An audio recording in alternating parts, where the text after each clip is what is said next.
go live. Yeah. Hello, YouTube. Welcome to Dark Tower Palaver. We are here for, I guess it feels like it's been a while. I guess it has. It has been. We did one, what did we move one early? Yes. So now we've, so it has been a little bit since we've been here. But we're here for roundtable number 135. And let's go ahead and hit the intro real quick and get the old podcast folks in with us here as well.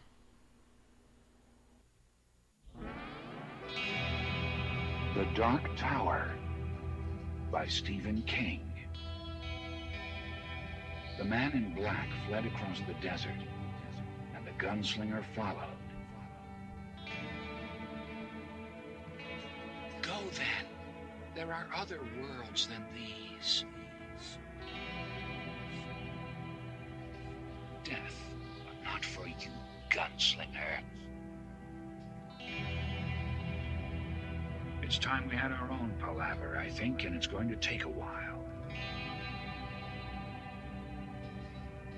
And yet, dauntless, the slug horn to my lips I set, and blew.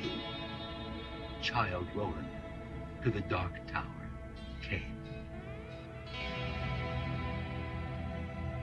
We are content, one from many.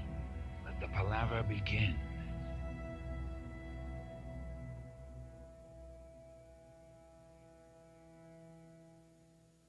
Hello and welcome to Dark Tower Palaver. This is our podcast covering Stephen King's magnum opus, The Dark Tower series. My name is Tad. And I'm Peter. And we're here for roundtable number 135. And I guess we can warn everyone right up front that I think both of us are coming off of some captain trips. Yeah, it was not a good week for either one of us. We both missed time at work, and it kicked our ass. And I still feel a little bit like in my voice even and stuff. So if my voice is a little bit weaker than normal, that's why we've both been dealing with it here. I even had a little bit of a soreness in like my glands, which made me think of a tube neck. Don't know from the stand. Also, we'll go ahead and let that little vermin chime in here early on. No. don't you call him a vermin. Oh, man. No Oyslander this week. The vicious creature that attacks boys on bridges. Stop it. So, hello, everyone. Welcome to the show. Welcome if you're joining on the podcast or live in the chat. So far, we have Travis in the chat that has chimed in so far. Welcome, Travis, and anyone else who might be listening. I know we got a couple people according to YouTube, but let's dive on into the intro stuff real quick. First, we want to warn you about spoilers. This is a roundtable, so we will spoil freely of the Dark Tower series and potentially some other Stephen King properties as well. But the Dark Tower series is the primary stuff. If you haven't finished all 7 books of the Dark Tower series, or 8 if you want to count Went Through the Keyhole, you may want to stick to our book club episodes. In those episodes, we stay where we're at or before, except for the very, very tail end of the episode. We have a spoiler section. We make sure that you're very aware of where that is so that you're not going to just, find out about the untimely end of a character, perhaps, if you're, moseying through book 6 and you don't know what's going to happen. And this episode is a very dangerous episode for that kind of reader. So stick to the book club episodes. And then we always have a tendency of getting somewhere near someone's end or the ending in general. It's just a habit of ours. Yeah, indeed. So that's a spoiler warning. If you want to find the podcast, you can find us anywhere. You can you find podcasts such as Apple Podcasting. You can stream us on Spotify or Stitcher or any podcasting service really, as well as now Amazon Music and Audible have podcasts. What was the new one that someone asked about last week? The week before? I'm not sure. There was one in the Discord that someone asked about. I can't remember what it was. Was it YouTube Music? I don't know, but you know what was irritating to me is I looked up Audible for some reason. I think maybe I was just trying to get to Audible because I wanted to look something up or whatever. Sure. And it said, I can't remember which one it was, whether it was Wikipedia or something, but one of the ones where it has a sentence to start it. Mm-hmm. And it said Audible, a podcast company. I'm like, what? I don't think that's correct. No. I mean, yes, they actually have podcasts now, but it's now that's that'd be like going to like a grocery store and being like, this is a milk store. Yeah. Yes, that may be something that's there, but that's far from calling it a Walmart, a clothing store. Yeah, seriously. No, it was a grocery store first. And on any of those services, if you can subscribe, rate, and review the show, we would appreciate that. That helps the show out for discovery. Also, you could join us here on YouTube if you want to join us, especially live. Like we have a couple people so far. Travis for sure that's spoken up, but maybe a few other people that are being a little silent. If you want to join live and be part of the conversation, you can do that at youtube.com/darktowerpalaver. The key there is to like, subscribe, and ring the bell for notifications. Liking the videos, that just helps us out and paying tribute to the algorithm gods, as it were. And then the subscribing and ringing the bell for notifications is for, like, for instance, the last time we were here, we were actually here a week early because I had a vacation. So it's actually been a little bit of time between our episodes for changes like that happen. And because honestly, it always happens during the summer too. There's at least one episode we have to move during the summer because it's vacation season and stuff. So ringing the bell for notifications and subscribing, that allows you to kind of know as the things change up. I also always try to keep at least a month, if not a couple months worth of episodes on the upcoming live stream thing. Yeah. So you can always kind of look on there and try to plan things in terms of our schedule and stuff. So you can do all that over at YouTube. Then if you want to find the show notes, you can do that at darktowerpalaver.com. That is the hub at the center of the spoke, of all the spokes of the wheel of the Dark Tower Palaver. You can find all things there. You can find the links to everything over there. You can also find our show notes. If you like for this episode, everything that we cover, I will have links to there, as well as you can find things like our, links to our merchandise and everything, basically. Any ongoing things we have, like we just finished up our March Madness, right? Yes, which we will be talking about. We will be talking about that. We have links to that on there, our new listener survey, all that kind of stuff. Yes, indeed. So find all that over there at darktowerpalaver.com. And then if you want to support the show, you can do that at patreon.com/darktowerpalaver. Like normally we have monthly hangouts. We actually was going to have that yesterday. But as we mentioned, we're both reeling from illness. Yeah. So even this episode that we're now recording, I think was a little bit up in the air until there was questions up until yesterday. It's even for me, there's some times this morning I'm like, God, am I going to have like the voice to go? You do sound a little bit raspy, I will say. Yeah. I hope you make it through. Yeah, I hope so too. We got 4 hours here between this show and the next. Let's go. Let's do it. And then so if you want to support the show, you can do that at patreon.com. We have the monthly hangouts as well as we have the Discord server that you can basically chat with us all week long. I was even getting some chats while I was in Mexico on there, and all kinds of things happen on there. It's always a good spot to send emojis to Peter. On a Wednesday afternoon, you're like, you know what, Peter needs an emoji right now, and then you send him an emoji. Like that's the perfect place to do it. So, and then if you want to contact us, Peter can let you know the ways to do that. Best way to reach us is email. We have our old email. It's darktowerpalaver@gmail.com. And we are transitioning. And the mailbag will be empty after this episode. After this episode, it will be empty. And we are transitioning over to a new email. It's show@darktowerpalaver.com. Have we received anything in the new email yet? I don't think so. I checked yesterday. I'll check again. Taz's going to check that right now while I go through the rest of this. And then our social media is, the Twitter is @DarkTowerPod. That's @DarkTowerPod. And then our Facebook is facebook.com/darktowerpalaver. Our Instagram is darktowerpalaver, all one word, no spaces. And then check out our merchandise. It's tpublic.com/user/darktowerpalaver. Go ahead and pick up yourself a shirt that says, #Tad is terrible. Or the real or one. a sticker like I have here on my water bottle, or a pillow, or any number of things. You can take either one of the logos, the OG one or the #Tad is terrible. Hayden one. was pointing out that he was glad he made that. I'm so happy that he made it. While we're on vacation, there's a few times that he's like, you know what, maybe I should get a #Tad is terrible shirt. He really should. I almost made him throw up on vacation. I'm gonna buy him one. What did you do? I don't remember. You don't remember much. I don't think it was all that bad, but it was enough to just cascade him towards potentially almost throwing up there. It had nothing to do with drinking either. Yes, Travis, we have a Discord for our Patreon members. If you're a member of our Patreon, then we have a reward Discord for that. It's for all of our Patreon members. Yes, indeed. So let's go ahead and jump on over to the first thing I actually want to talk about is March Madness is wrapped. Yeah. It is now April. It is April 8th? April 8th. Okay. I was going off memory there. I remember talking about when we would reveal the results to the listeners.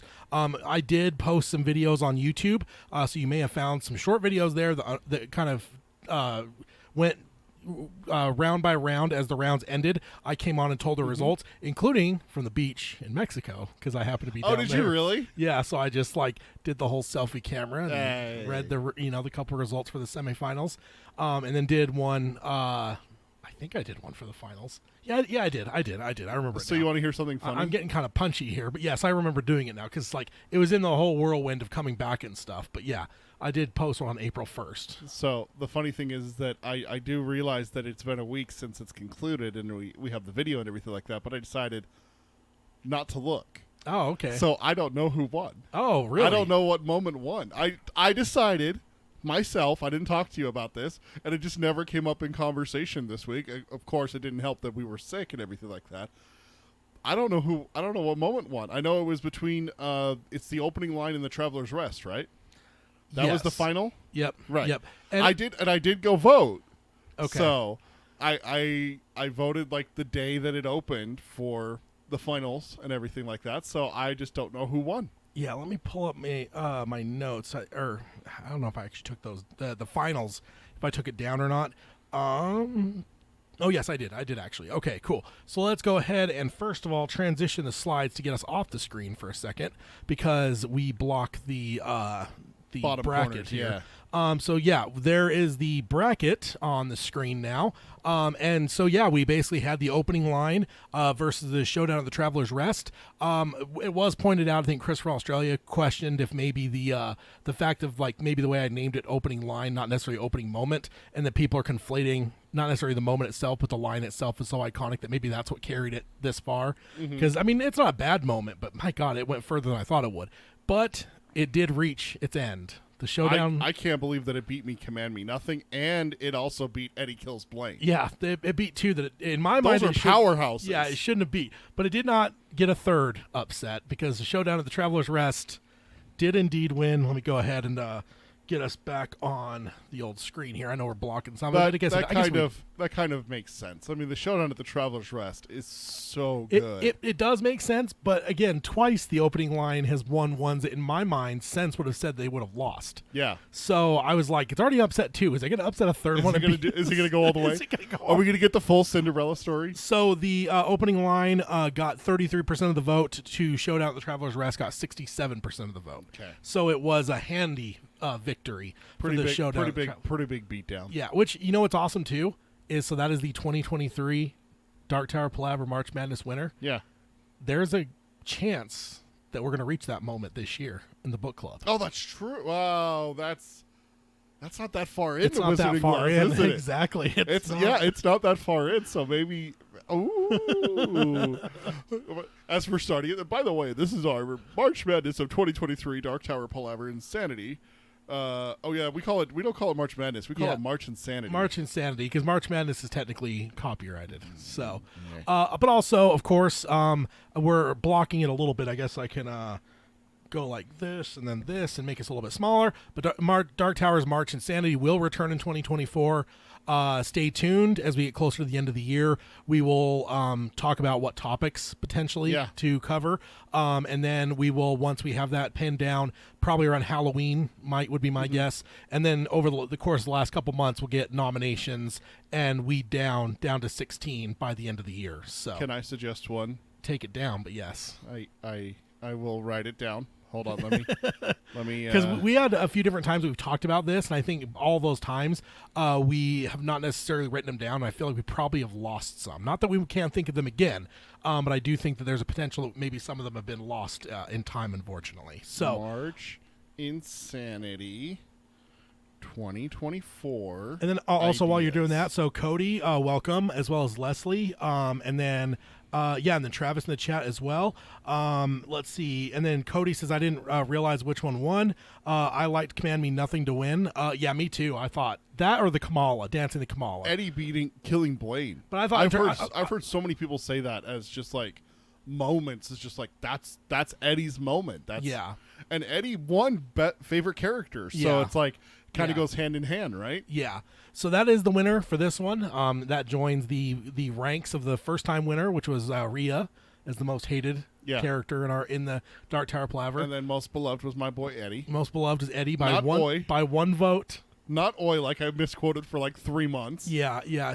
And I forgot too, because it was just like it just seems so improbable that Eddie would. Yeah. But by a single vote too. So one person voted, it would have made it a tie for Oi. And then I would have been the tiebreaker. I don't know about that. I don't know. I don't think you could be trusted. I don't think you could be trusted. I'm impartial. How dare you? When it comes to Eddie and Oi, Yes. no, Yes. I don't think so. More impartial than you. You would have just thrown Oi off a bridge. Which and I hated Eddie because he was a junkie and threatened Roland's life. This is true. So I would be the perfect one to pick. Which one's the lesser of two evils for Yeah, you? you're so impartial. I mean, you'd probably just melt down like Andy the robot trying to pick between the two there. Oh, no, it's not hard. It's Eddie. Yeah. Eddie's way better than Oi. We got that on tape. My idea for March Insanity 2024. What's your favorite death in the Dark Tower? That's a little bleak. No, because if you think about it, like Jake's death obviously is not going to be a favorite, but there are some deaths that you're just like, yes, die. Yeah. Deserved it. Every second you deserved that. Yeah. You Like know? what do you think are Flag. heavy hit? Oh, no. I don't know. No, sir. No. Num num num. Nothing that Mordred does. Mordred? Yeah, I mean, seeing Mordred die. See, but the thing is that there's a few characters that don't get their comeuppings. Yeah, the Rhea. Crimson King never dies. Rhea never dies. Yeah. We hear about Cordelia. She just drops dead after Yeah. Susan gets burned at the stake. Yeah. It's like Ike Clan from Tombstone. You never Yeah. get to see him die. No, you don't. He just rides away. You're just like, You just want to see him die so yeah, much. Yeah, so King did that. But yeah, times. favorite death in the entire series. There's got to be some good ones. I mean, I know one that off the top of my head, and obviously this is not the topic for 2024.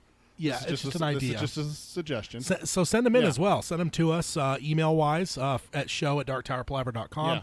Or send them to us in the chat. Peter can take them down if here or live.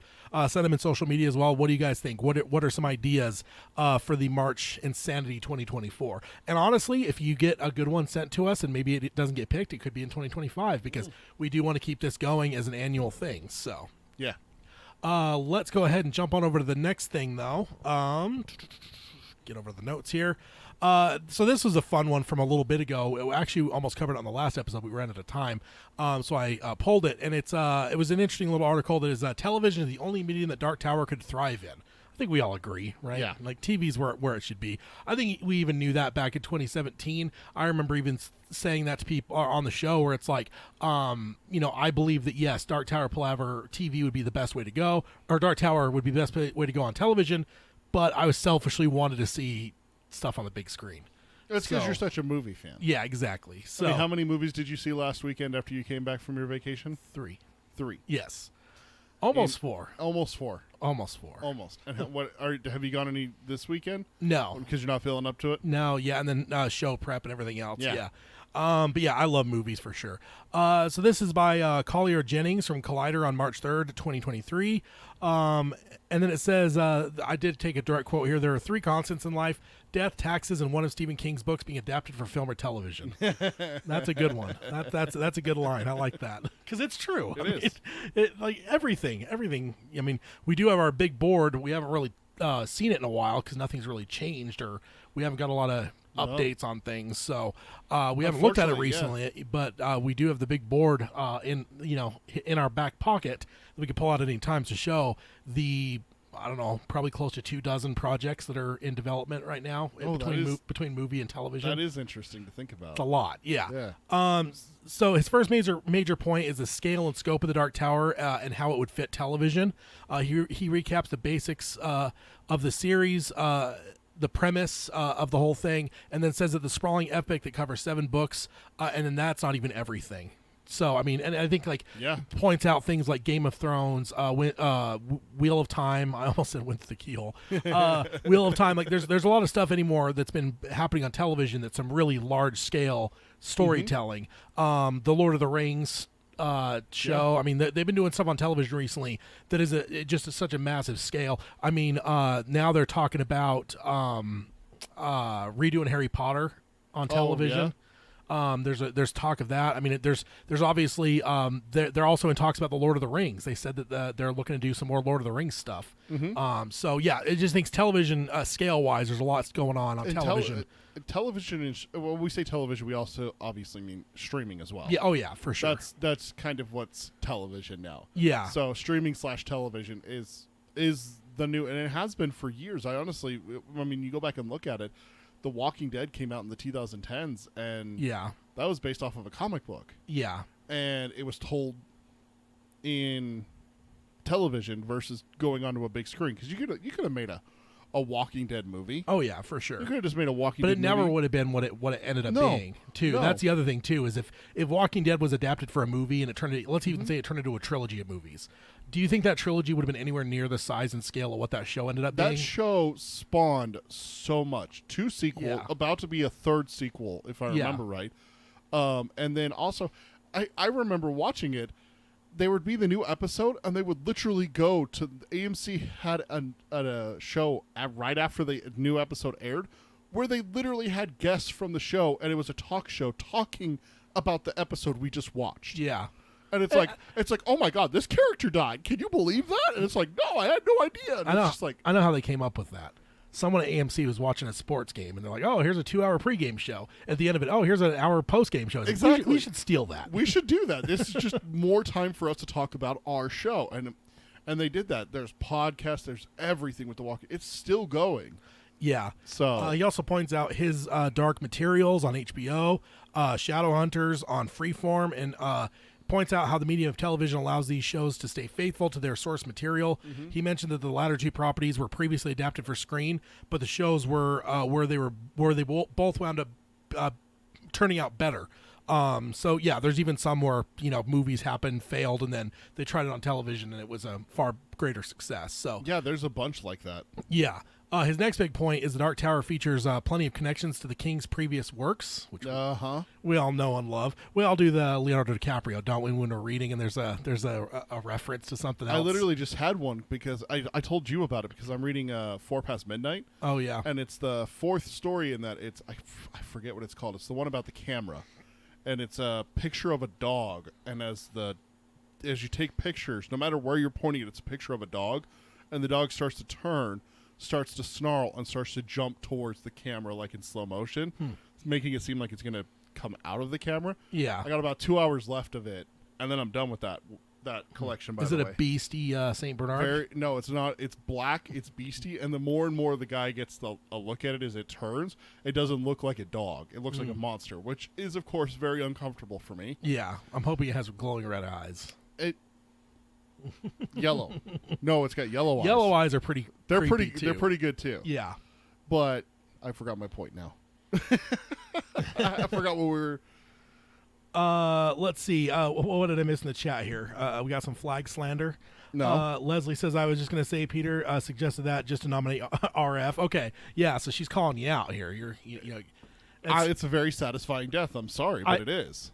Okay. I shouldn't admit this, but I'll admit when you first said that, I was like, "Oi, is he going to be on there? Favorite death?" Oh. The look on your face. Oh, it gets me. I love it. The fact I can still get those looks out of you all these years later just proves. Can I have a hashtag Tad is terrible button so I can just push it? Wow. No, but I will say, I mean, I'm not saying it's a bad idea. I'm just saying that there's a lot of deaths in the series that I don't think are necessarily good things. No, there's a lot that are like you could definitely do a most tragic moment. Yeah. We have our favorite moment. What's our most tragic moment? Like the one that makes you tear up the Oh, most. Susan. So you think Susan Oh yeah. over Oi? Oh yeah. Olin. Yeah. No, dude, no. I will Put down. Put down most tragic. Most tragic. Because I'm telling you What, right what do you guys? now. What about you guys in the chat? What do you guys all think? Most tragic. Just gut check. What do you think would win, Oi or Susan? Oh, or Jake or Oi over Susan any day. I would say Jake and Oi would be in the finals if you put them on opposite sides of the bracket. And I tell you right now, either one of them would waste Susan. Leslie says Jake. Yeah. I Now Oi versus Susan might be closer. Okay, which Jake are we talking about here? The last one.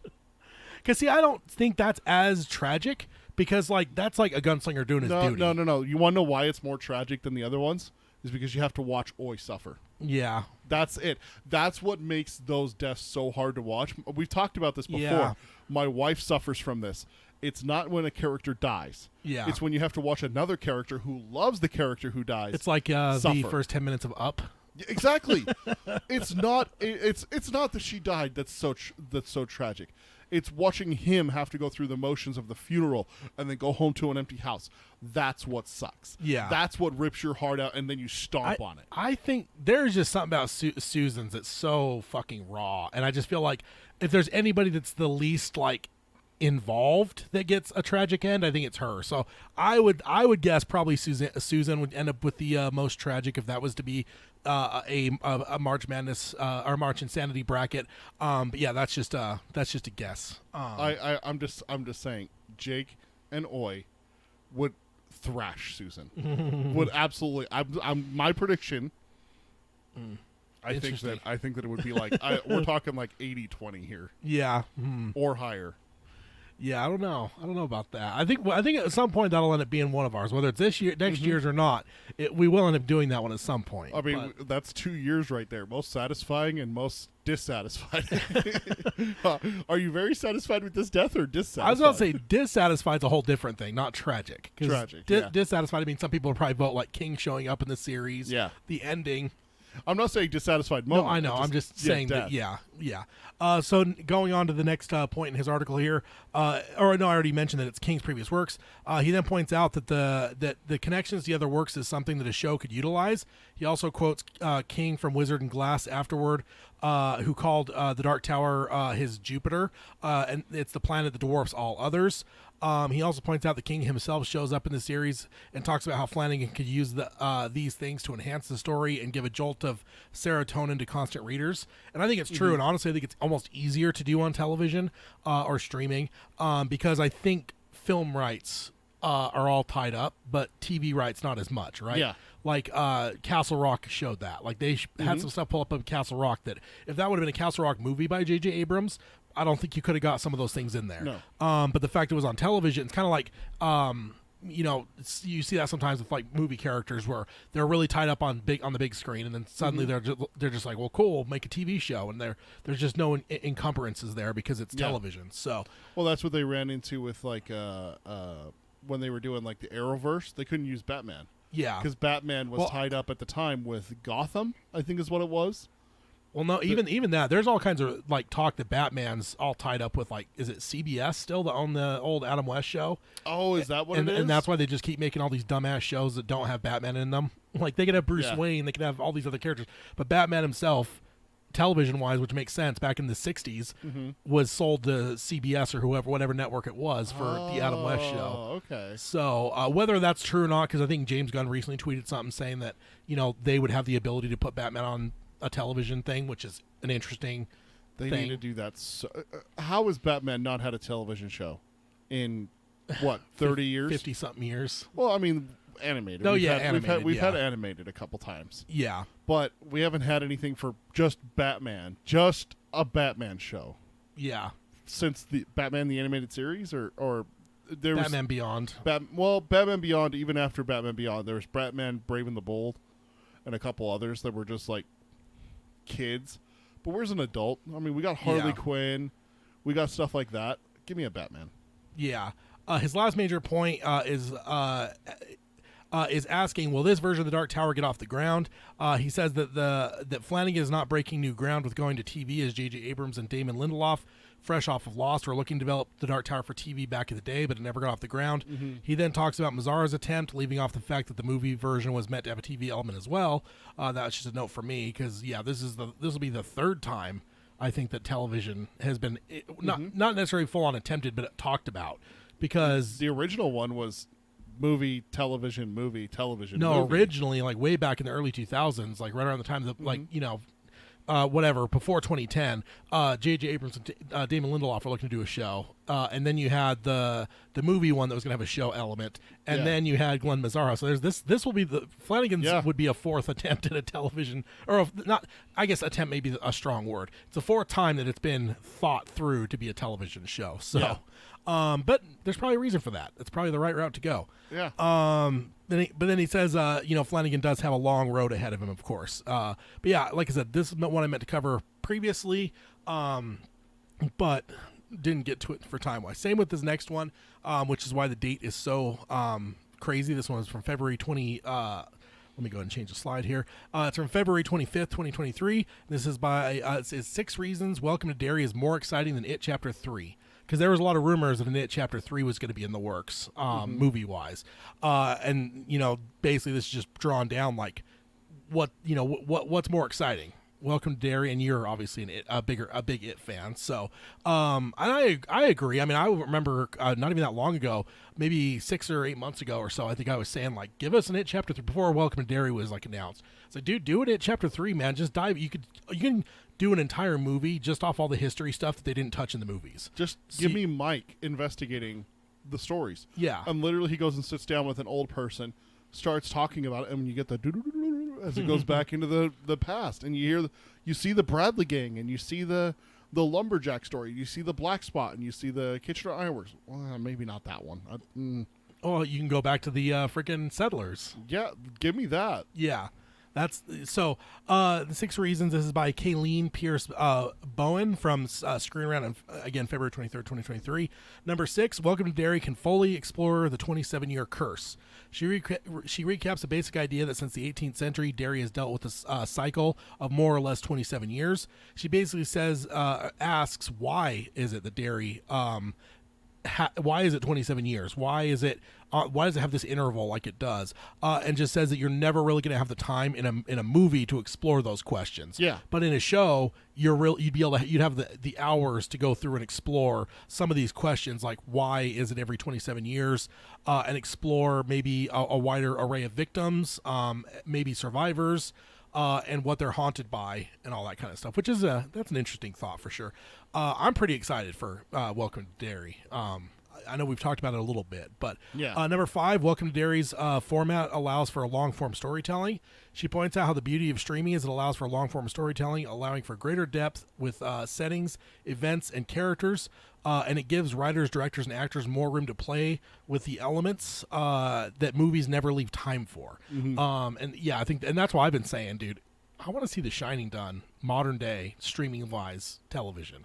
Because imagine what a limited series, 5-7 episodes or something, what that can do to help you with that whole feeling of just the drawn out isolation. Oh yeah. Nothing that especially when you look at modern technology that makes it so you don't feel so isolated. They can have the internet and everything like that gets cut off, and satellite radio and satellite television. I don't know. Mr. Burns cut the cable because he didn't want to watch TV the whole time. No beer, no TV, make Homer something. Yeah, indeed. The Shinin. Also, with the pacing, we might see more tension and suspense versus jump scares due to more time to play with the audience. Yeah, just go ahead and let a whole episode build up tension and shit and culminate in some horrible You could thing. also have an entire episode where you don't think that you're going to get scared, and then the last 2 minutes are just terrifying. Or build an episode where it's just story, and then the next episode is nothing but House of Horrors. Yeah, which I'm all for. That sounds like fun. Right? I think your wife would enjoy an episode like that, right? Probably. Not. Next up, Welcome to Derry can highlight Derry's history. The film didn't have time to really dive into the history, but a show certainly would. We have seen reports from the earliest days of Derry, Pennywise, and people going missing. With more time, on screen, we can see flashbacks taking us back into the settlement era, set up through things like the Kitchener Ironworks explosion or whatever else from the centuries-long reign of terror. You're gonna have the ability to go and explore those things, and that's the thing that intrigues me the most. And when I was advocating for an It Chapter 3, that's what I wanted it to be. Yeah, I wanted it to be like, and now how you're gonna do that narratively in a movie, I don't know. But ultimately, what I wanted to see is like, let's just see what all through time what this fucking creature has done to this town. It's just 3 hours of him killing kids, just nonstop.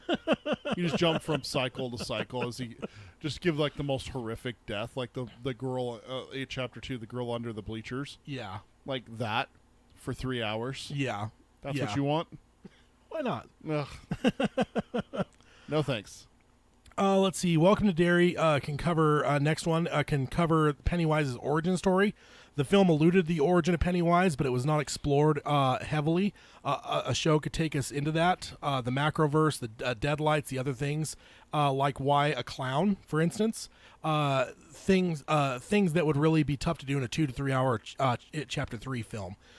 which is true. Getting into some of that crazy shit that Yeah. so far nobody has done. Even the original series only barely skimmed some of the elements. The ritual of Chud and everything like that. Yeah, exactly. The smokehouse where they go back to ago and see it come and arrive and everything like that. Yeah.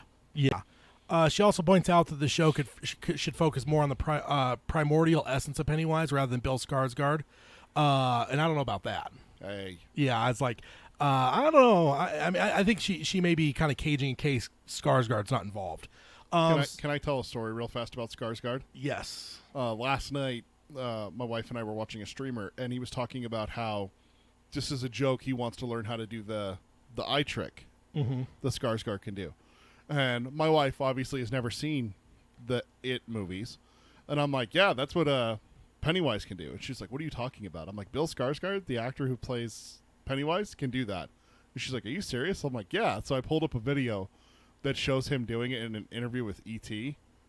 And she's just like, he can just do that? That's not special effects? I'm like, no, like, he can just do that. And she's like, oh my God. And I'm like, you want to watch it? And she's like, no. So I may have damaged our hopes of her watching it. Well, you need next thing you need to do is find that picture of what's his name that plays Bill Hader? Yeah. Where he walks up to him and is like, hey, how'd they do that eye thing? And then he just does it and he freaks him out. Freaks him out. Yeah, Yeah. exactly. On set. I really wish I could have got that on video, though. Oh, I know. Someone was snapping pictures as it happened, and he's just Yeah. like, oh. Yeah. I think they were probably snapping pictures because it was Bill Hader talking to a fully adorned Pennywise the Clown. Yeah. Like, which is like just a striking image. That's one of those behind the scenes images you love to see. Yeah. Kind of like the original. There's like some pictures of like full on full regaled Pennywise, but he's like smoking with an umbrella. Yeah. Because it's just between. Oh, yeah, Tim Curry, the Tim Curry one. Between Yeah. takes and stuff. I live for pictures like that from any kind of movie. If there's like some ridiculous fucking costume, I live for behind the scene pictures of someone just acting normal in said costume. It kills me. Yeah, there's ones of people in like the monster outfits and stuff like that in different horror films where they're like looking at the director and they're talking to the director and they're making like very human hand gestures, but they got these giant fucking claws on their hands. Yeah. And they're like, so then I come in this way, Bob, and then you want me to go after him this way? And it's like, take the paws off. If you're going to talk to me. And like, no. I want to see Fluffy behind the scenes of No. a creep show. That's what I want to see. Actually, it might make it less scary. You think? Yeah, because then it makes it less real when you see behind the scenes. Just seeing it sit in one of those director's chairs looking at you from across the room. No. Not a fan. I probably doesn't want the chair. It wants to get in the box. That's all it wants is in the box. That's its happy place. Until the end. Yes. Next up, Welcome to Derry's could focus on world building of the It universe. It says the novels of King are all well connected to one extent or another, and the show presents a perfect opportunity to dive into this, including Matrin, which is in the novel but is so much larger than just the It novel. Maybe we could even see some cosmic showdowns with Pennywise and Matrin, even if that is not the resolution of the whole thing. Like maybe see a flashback of a time that the turtle and the clown showed off. Wouldn't it be funny if they showed off and then at the end of the fight, Matrin gets the best of Pennywise and his punishment is exile to Earth and then he's like, oh, I fucked up. Yeah, shit. He feeds on humans and fear? Shit, I shouldn't have sent him there. Yeah. Well, And then it's just him trying to fix that, but he can't come to Earth to fix it. Yeah. He's got to wait for someone to come to him to get help. and he's just like, oh, at least it landed in Maine. Oh, thank God. There's no one there. Shit, there's people there now. Oh, man. And then the last one here, Welcome to Derry involves more than just the Losers Club. She says essentially that as beloved as the Losers are, it's time to see a new subset of heroes fight against it. Other folks in the town have had to have raised questions about the particular nature of Derry, and many more have probably ran afoul Pennywise. I think that's the only thing there, though, if you raise another group of heroes. That feels like a Rogue One-ish type thing where... You know they're going to die. Yeah, you know that's not going to end well. Which, I love that, though, man. Yeah. Like, that to me was one of the most attractive things about Rogue One, was like, oh, wait, you're talking that you're going to have a whole group that's the ones that steal the Death Star plans. Well, guess what? I know those fuckers are all going to die, so I'm all about it. So I actually really dig this idea. She says going beyond the Losers might make the universe bigger and make Pennywise more scary. Also, with this 1960s that sounds like they're going to be setting it in, could give the creators a chance to do some cool tributes to famous film monsters in the 50s and 60s, as they would be fresh in the minds of people at the time. Creature of the Black Lagoon. Yeah, all the 50s, like Universal monsters. Wolfman. And yeah, exactly. Frankenstein. Frankenstein. Yeah. Yeah. Could be great. I mean, Hitchcock stuff even. What if he shows up looking like Norman Bates? Norman or Norman's mom? Yeah. However you look at that. For Whichever sure. one's worse for you. Yeah. Okay, that is it for that article. I accidentally copied something that wasn't part of this article. Okay. Confused myself for a second there. You're like, what? But sticking in the realm of Pennywise, I like this. the It themed escape room is now opened in Las Vegas. Oh shit. So video, it says, It-themed multi-room escape experience open in Las Vegas. And this is by Caitlin Lilly from Fox 5, which is the Las Vegas local affiliate for Fox, on March 14th, 2023. It says the It Escape Room, the It Escape Room is now open, as you saw from the headline. The attractions spans over 30,000 square feet and is described as a revolutionary new take on traditional escape room experiences that bring it to life. So the fact that it's revolutionary, I really think that this is going to be a mixture between escape rooms and haunted house, right? Because escape rooms, like, they can have themes and stuff, but like they're generally just escape rooms. It's an activity. But I really think that some of the stuff I'm reading this makes me think that this is going to be a little bit more, mixture of haunted house, I think. Yeah. So let me go ahead and change the slide because we have a picture of one of the rooms, which looks real fun. Next, God. It says located in Las Vegas off Symphony Parkway and Martin Luther King Boulevard. It has 20 interactive rooms that include state-of-the-art special effects, lighting, animatronics, and live actors to create a fully immersive and terrifying experience. I like the fact that we have live actors involved. That sounds like fun. The developers added that It Escape Chapter 1 is now open. Later this year, Escape It Chapter 2 will also open. So only half of it is open right now. There's a Chapter 1 and a Chapter 2. So that sounds, that's a whole new thing. We didn't know that before. The release also says in addition to the 2 escape experiences, Escape It will also include a carnival-like midway. So that's fun. I don't want the hat. Why not? What about all the clowns that'll be dancing around the midway? No, I don't want the hat. I don't want the hat that gets people thrown over the bridge. A full-scale It-themed retail store with photo ops and exclusive merchandise. Ooh. So photo ops sounds like fun. Have you talked to your wife about It's a hard no, dude. Going down this? It's a hard no. You think so? No, I've asked. It's a hard no. You want me to text her and have her hop in and let her? Here, I'll do that. I'll have her hop in and let her tell you. Oh man. So let's go ahead and change to the next slide here. And this one has a couple pictures with it. The release says the pricing is Thursday and Friday. Starts at $54.99 on Thursday, Friday. Saturday, Sunday pricing is $59.99. But there's like multiple tiers. You can pay a little bit more to get into like VIP, to where you don't, because if you're normal, you can get you get clumped potentially with other groups. Yes. But like if we were to go down with like, maybe your wife or Hayden with us, and we wanted just it to be just us, you have to pay a little bit more for the VIP experience there. The hours of operation are Thursday and Sunday, 4 to 11 p.m., and Friday and Saturday, 2 p.m. to midnight. So no witching hour, unfortunately. It is disappointing to me how many things in Vegas close, man. For a town that never sleeps, there should be everything should be open 24/7 in that town. Private VIP experience ticket plus a $25 arcade game card for the Dairy Canal Days Midway and a souvenir photo, $30 value. A minimum of 4 people. 4 tickets must be purchased. Price listed per person. It says duration. I'm on their website. It says duration. It says 1 hour approximately. And there's 20 rooms. So what you do is you just go through all 20 of them, and that's a full long weekend going through all the different things there. So it says go to escapeit.com to buy tickets. There's a and message it does in say, the chat for you. It does say that reservations are required, so it's not one of those things where you could just go down there. If you are going to go to Vegas, which of course we will, we have eventually to Randyland, right? Because we have to do this, but I think we have to wait until Chapter 2's open, right? So we can go and make a long weekend out of it and go through and experience as much of it as possible. But photo ops will be fun. Make sure reservations are done. Also, I checked the FAQs on the website and found this fun one. Once we went inside Escape It, we determined it was too scary for some of our party. Can we get a refund on our tickets? And the answer to that question is Escape It is designed to be an intense escape experience. It will be loud, dark, foggy throughout the attraction. Special effects, mechanical devices, and live actors will be in every room. Be advised that no refunds will be given due to scare factor or the intensity of the attraction.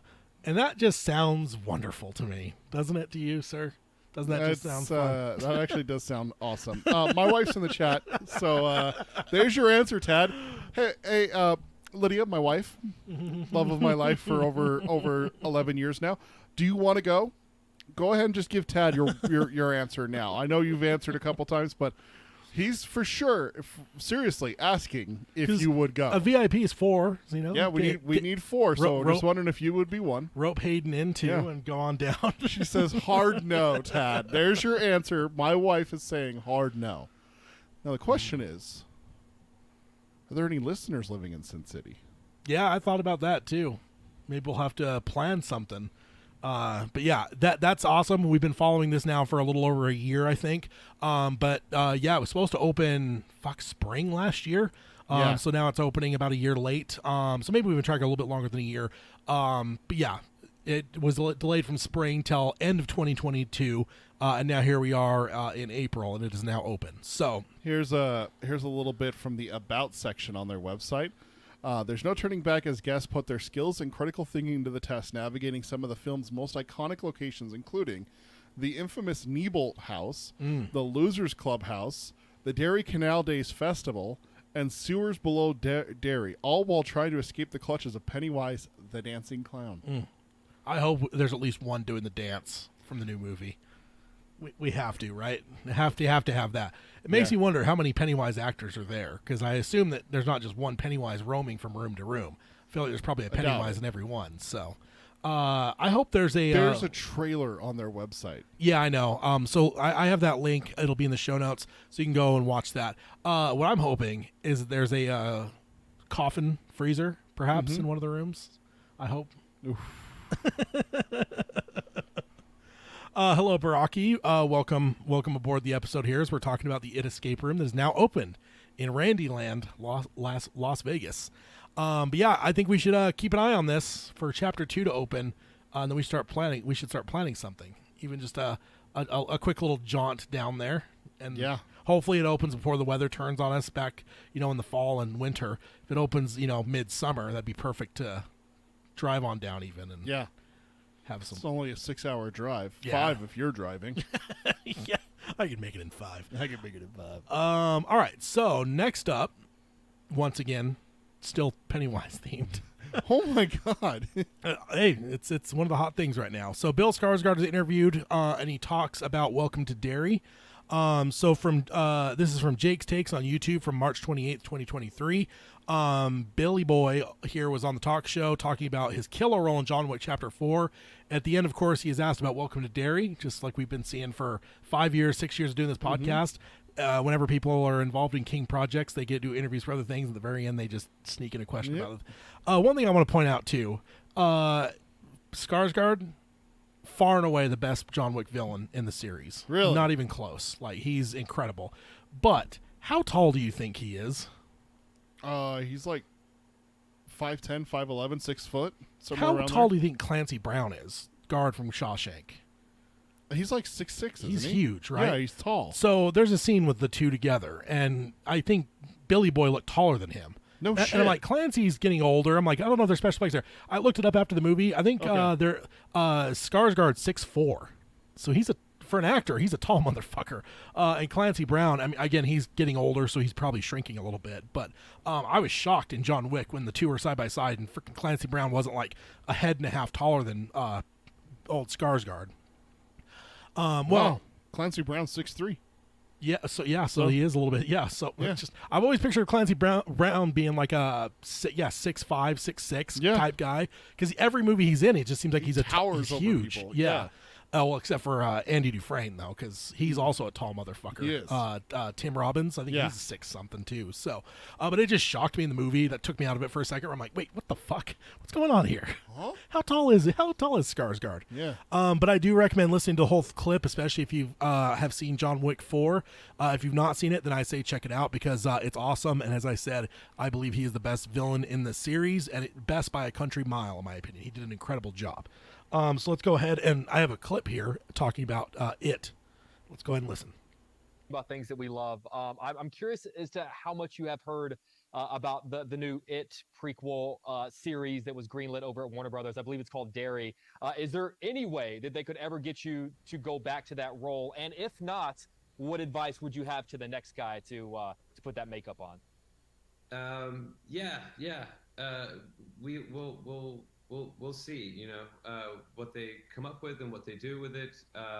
I'm, as of now, not currently involved in it.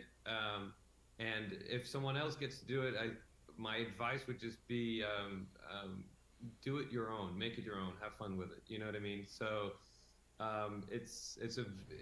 what I thought was so pleasurable about that character was how incredibly abstract he was. Like, I mean, if you start reading Stephen King's cocaine binged book, you just go like, what the hell? I mean, there's so many weird tantrums and abstractions that you can kind of sit and decipher, and that's what I did with the character, and I really enjoyed that aspect, and then inform the character, and the book is really a gift that way. So if someone would take it on, it's just go through the book and find all the clues, and they're so out there that you can kind of make your own conclusions to them. All right, so there's a lot there. The first bit of it, I love his insight into how he prepped for the role. Mm-hmm. I think we're all intrigued by another person playing it when he was originally announced. That I don't think there was much attention paid to like his process behind it. So, retrospect, to actually hear him talk about, you know, that he read the book and stuff, because like that's not always a given. In some cases, directors will tell guys not to read, or we want you to make it your own. Yeah, like exactly. Like there's been a number of people, men and women, that have been told don't read, you know, the comic book or the book that you're adapting right now. So it's kind of cool to know he dived into that, and I love his cocaine riddled Stephen King. But the Welcome to Derry bit, it's a small section. But the geeky side of the internet is hyper focused on the little aspect about his involvement, and so many have twisted that into him basically saying he is not involved and he will not be involved. He says, I'm not involved yet. But just let's just listen to that one section again. I'm, as of now, not currently involved in it. Yeah, so as of now, I am not currently involved. So twice. Yeah, but have they cast anyone? Twice he caged that in a way to where it's like, yeah, he's not involved right now. And I actually I pointed out on Twitter, and this is March 28th. I remember getting on Twitter. I'm like, dude, everyone's freaking out. Like, has anyone been cast yet? I don't think casting started. And if so, even if so, is he going to be the first one you cast? I just feel like everyone was jumping on this, and like again, there was headlines saying like, you know, Skarsgård says he will not be involved, and that's not what he said. That's no way what he said. He's leaving the door open there twice, in my opinion. And just from the quotes there. So, so as of now, I am not currently involved in it. It seems to me that he's leaving the door wide open, and he also says we'll see. So I just think that. I just don't think it's as definitive as some people have made it out to be. I'm agreeing with you. I when I heard it the first time, I'm like, okay, he's not involved yet. And then my first thought was, have we had a casting yet? Do we have anything for Welcome to Derry? Yeah, so it says also, what if they're keeping it secret? It's another thing that I wanted to bring up. What if Pennywise doesn't show up until a little bit later in the series? You know, you can delve into like the whole history of it and then play it in a way where it's like all being seen as like the past stuff as it's catching it. You know, like it could be a big moment of like episode 3 or 4 when fucking Pennywise shows up. And what if they don't want everyone to fucking know that Bill Skarsgård's shown up? I mean, how many things have shown us in the last, you know, call it 5 years? Have they done like massive fucking things and they've kept it under wraps, you know? Because Marvel has been Star Wars, everyone. Disney has been really good at keeping things under wraps. And I'm just, in my mind, it's like, what if they want to do that? Yeah. You know, like so that's another element to think about. Ultimately, I think more is being made out of this than there should be, and I think that the door is being left open. And I do think that he is open to reprising the role. It's just a matter of details, and we'll see if those details actually pan out. But then to your question you were asking a bit ago, 8 days later, we had a news article come out. The first castings for it. Welcome to Derry. Okay. Were announced. So this is by Rick Porter from the Hollywood Reporter on April 5th, 2023. So again, 8 days later, HBO Max's Derry is starting. HBO Max's Derry is starting to get filled and populated. HBO Max has currently cast 4 actors to Welcome to Derry series. Taylor Page, which is from Zola.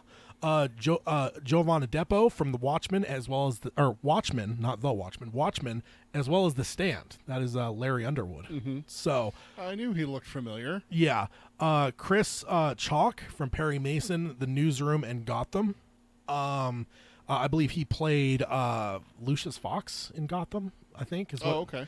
And then legend in my mind, James Reamer from The Warriors. That is Ajax from The Warriors. He was also Dexter's dad in Dexter. The adopted dad, the cop. The cop, yeah, Right. yeah. But he's always going to be Ajax for me from The Warriors. So, Yeah. love that. And as well as he was also a King alum, which I didn't know. He was in the Creepshow on Shudder. In the episode Skeleton in the Closet. So he is a King alum. So we got 2 King alums All right. and 2 newcomers to King. Details on the roles they will be playing is being kept quiet right now, and I wonder if we'll ever get any clarity on it before the episodes begin to air. It's not like this is a heavily connected movie, so it's not like, oh, they need to fill roles X, Y, and Z, right? Like, let's say Flanagan got a green light. Like, we know what roles they need to cast. For Roland, Eddie, Susanna. for this, yeah. you don't know. Like, this is Could be completely anything. outside of, like, this isn't the Losers Club. Like, yes, you may have certain, like, staples in the town, like the pharmacist or something, but, like, in general, far and wide, this could be a whole new chance to but really those connected characters aren't going to be the main characters. exactly. So, like, They're not going to be like, oh God, they cast Roland. yeah, Who's they cast as Roland? Oh, it's Idris Elba. Okay, well we need to look into this. Oh, we got set pictures. It's not like that. yeah. So I think even with these, even if they announce the names of the characters, it could just be like, oh, the guy's name's Larry and Joe, and just like it won't mean anything to us as readers because this is a different story. So I'm kind of wondering if we won't ever hear until the episodes start. Agamorphy has joined us and says hi, Potslingers, and then he says Black Spot tie-in. Methinks. Yeah, I'm hoping this is very history driven, for sure. But yeah, that's It very well could be. It could also be that this is Mike's dad and mom coming to Derry. What if we have something about them because he was at the Black Spot and everything like that? Also, was he involved in one of the other ones? Not just the Black Spot, or was he just the Black the Spot? bird was Mike himself, right? No. The history ones. You get the 4 stories about the history. You get the Lumberjack, you get the Kitchener Ironworks, you get the Bradley Gang, and you get the Black Spot. So if you told those 4 stories just by themselves, that's 4 seasons. Yeah, You don't make that, or you do 2 a season or something like that. yeah. This could be any of those. Yeah, exactly. It could, and it could be like all new things too. It could be caged by those events, but it could be whole new events here. Like, Yeah. cool. What if they just make their own? Yeah, we've seen 2 cycles ever, right? So it's like, how many cycles have happened over the hundreds of years? Like, Yeah. I mean, I know they're setting this in the 60s and stuff, but yeah, it's just That's be a new time frame. Oh, We've never had the 60s for it. no, Because in the original and in the book, it's 50s and 80s. yeah, And in the remakes, It's 80s in and It Chapter 1 and modern. It Chapter 2, it's 80s and 2010s. yeah, modern day Like, for at the time, yeah. modern at the time. Modern at the time, exactly. We got to start prefacing that. That was getting close. I mean, we're coming up on over half a decade from removed from It Chapter 1, sir. It's not like it came out last year. So, Well, yeah, chapter 1 is 2017. Yeah. So that is over 5 years ago. yeah. So, I mean, it's getting closer to a decade ago. So Yeah. we got to be careful to saying modern. Yeah, I mean, it's still modern. it's not modern. It's still modern. So casting has begun. The next few months, we should maybe hope to hear about Bill being cast or not. But then again, even if we don't hear anything, I'm still gonna hold out that it could be being held for as a surprise, because the fact that he was involved in the Castle Rock I just, Yeah. I don't think he's a guy that's like too big for television or anything. And I do think that he probably enjoys the role. So I would be, if he's not in it, it's not his. I don't, in my opinion, it wouldn't be his choice. How much press he did for that? Because like I said, I found that video for my wife last night, and there was so much coming up for It Chapter 1 and It Chapter 2 where he's on Conan, he's on Letterman, he's on all these different shows talking about playing Skarsgård. Yeah. With how popular it was and everything like that. And this was for It Chapter 1. This is before it went big. Yeah. You know, like I would understand it a little bit if it was only for Chapter 2 where it's like, oh, the first one made, you know, boatloads of money. Let's have him on everything. Yeah. And he was so iconic. But no, this was for It Chapter 1. Yeah. Like he showed up for all that different stuff. So he's ready for it. And he wants, like you said, he didn't close the door. Yeah. I think that he would be great, and I think he would love to do it. Yeah. Yeah, I hope he's in it, man. I think that'd be a big mistake if he's not involved, personally. But just get his brother. which one? Just get a Skarsgård. I will say, I can't remember which article it was. One of them didn't have like the little weird letter for Skarsgård. The little A. So I went and just Googled Skarsgård, clicked it so I can get it with that, you know, proper, and then paste it back in. I just searched Skarsgård, and guess who showed up? It was Alexander, which surprised me a little bit. I thought maybe Stellan because he's the dad. Yeah. You know, but it was Alexander that was the first one that popped up when I just Googled Skarsgård. So I'm like, oh, that's interesting. I mean, Bill has obviously, you know, gained a lot of popularity over the last number of years. But Stellan's been around for years and doing a lot of good stuff. So I actually expected it to be him. And so as Alexander, it kind of surprised me a little bit. So, that is all so far. There's a lot of it related stuff, but this next one is a fun one. So Mike Flanagan, ish. So Mike Flanagan wanted a great crossover for Pennywise and The Shining. Okay. So this is by Anthony McGlynn from the Digital Fix on March 24th, 2023. Basically, Mike went on to the podcast Script Apart, and while on that show, he talked about the Halloran movie that he had in development. If you remember, back when Dr. Sleep was about to come out, he was developing a Halloran movie. He said that it would have been a thriller movie, which is... I guess that's what you'd expect, either thriller or horror. Yeah. Then Flanagan said, and here's a quote here. It says, in the canon, little Richie Halloran had an encounter with Pennywise as a young man. Then it was going to be this whole other thing where he joins the army and ends up trying to work for law enforcement in New Orleans in a heavily segregated police department, and is up against a kind of cousin to the True Knot. A killer who is specifically targeting people who shine, and there's a big battle there. So this Halloran movie probably would have opened with a Pennywise encounter. Oh shit! Which is crazy to think about. Dick's in it. So. Yeah, exactly. That's what he's at the black spot. That's what he's saying. Yeah. So he would have tied that into this Halloran movie, and we would have had a Pennywise. Damn. I don't know. Would you say appearance, exposure? So you would have seen old Skarsgård. Oh, maybe Skarsgård. I bet you he would have done Skarsgård. I don't know if he would have done Pennywise if he's doing the black spot. Like, let's just say he does the black spot. It's just a giant hawk. So yeah, we would be like, I know what that is. That's but true. Normal moviegoers would be like, oh my god, what's that giant bird doing here? The article recaps more of what he said by this ongoing battle but basically says it would have torn his life apart, and it would have ended with him taking a job at the Overlook, tying all these things together in a nice bow. And then Flanagan's last quote here is a fun one. He says, at the end of the story, we would come back to him at the Overlook, and they say the caretakers are here. He'd come downstairs to meet them in the lobby, and you think it's going to be the Torrance family, but it isn't. It's Delbert Grady and the twins and his wife. Oh, shit. And you realize that you're seeing the beginning of that story. Oh. So that would have been the last... The ending. Yeah, which would have been a really cool twist. Would have been a really cool twist, because all of us would have been like, oh, yeah, man. Jack and, everyone, yeah. But no, then it would have been the twins and... Yeah. Grady. Come play with us, Danny. Sounds like it would have been a banger of a movie, but unfortunately, poor box office for Dr. Sleep doing this movie from ever being a thing. So that's unfortunate, indeed. Let's see. All right. Next one.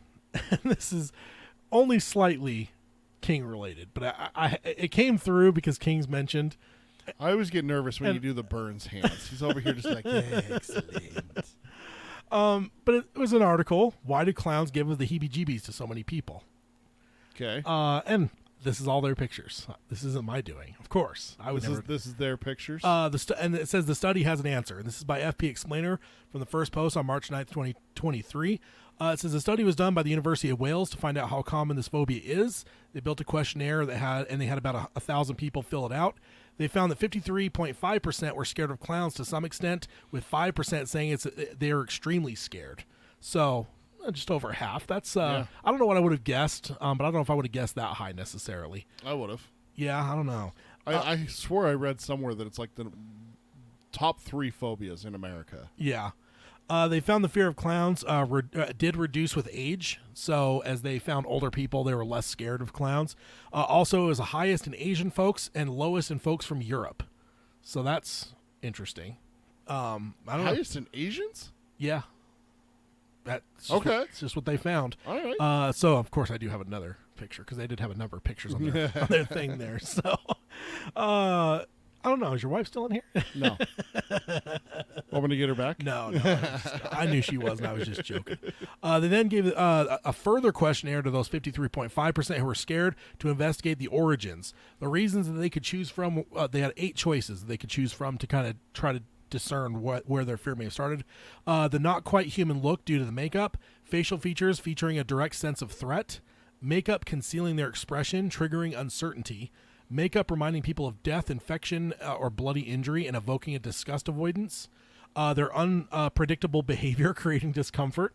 You know, clowns are always up to hijinks and whatnot. Fear learned from family, so adopted from other people. Yeah. Negative portrayals of clowns in pop culture. So there's King. There's where King comes in. And then the last one, a personal scary experience of the clown, which could also be Stephen King.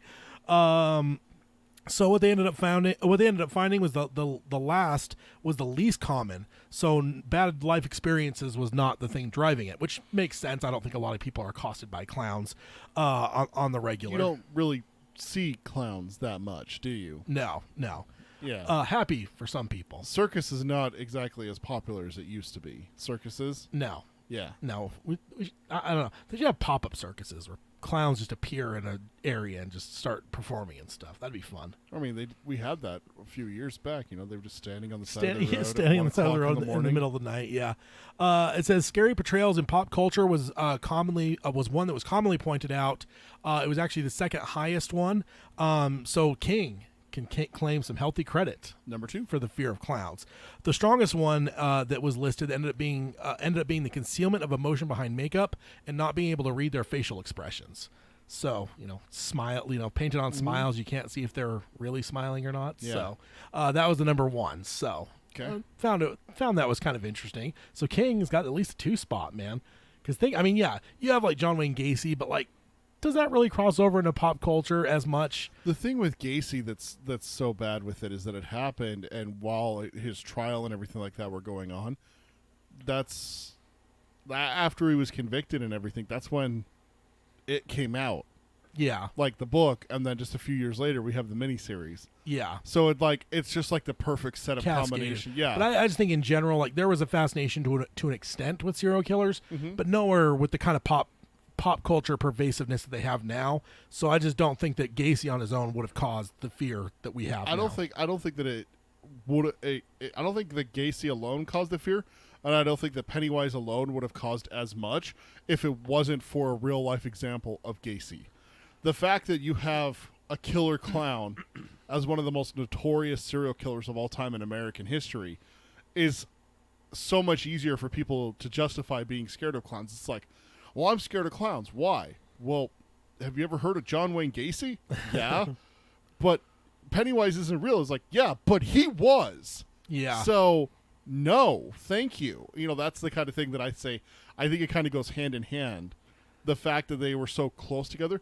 If John Wayne Gacy had been in the 70s and everything was done, he was executed in the late 70s, and then it doesn't come out until the 90s, and then we don't get a miniseries or movie until the 2000s, I don't think necessarily it would be as bad as it was. No, you'd have to- I think the fact that it was bang, bang, bang for all three of them, Gacy, book, miniseries. I think the Yeah. fact that you had those three, also then having Tim Curry just knock it out of the fucking park as Pennywise. I mean, that's kind of redundant, right? Yeah, it's Curry true. always does. So. Yeah.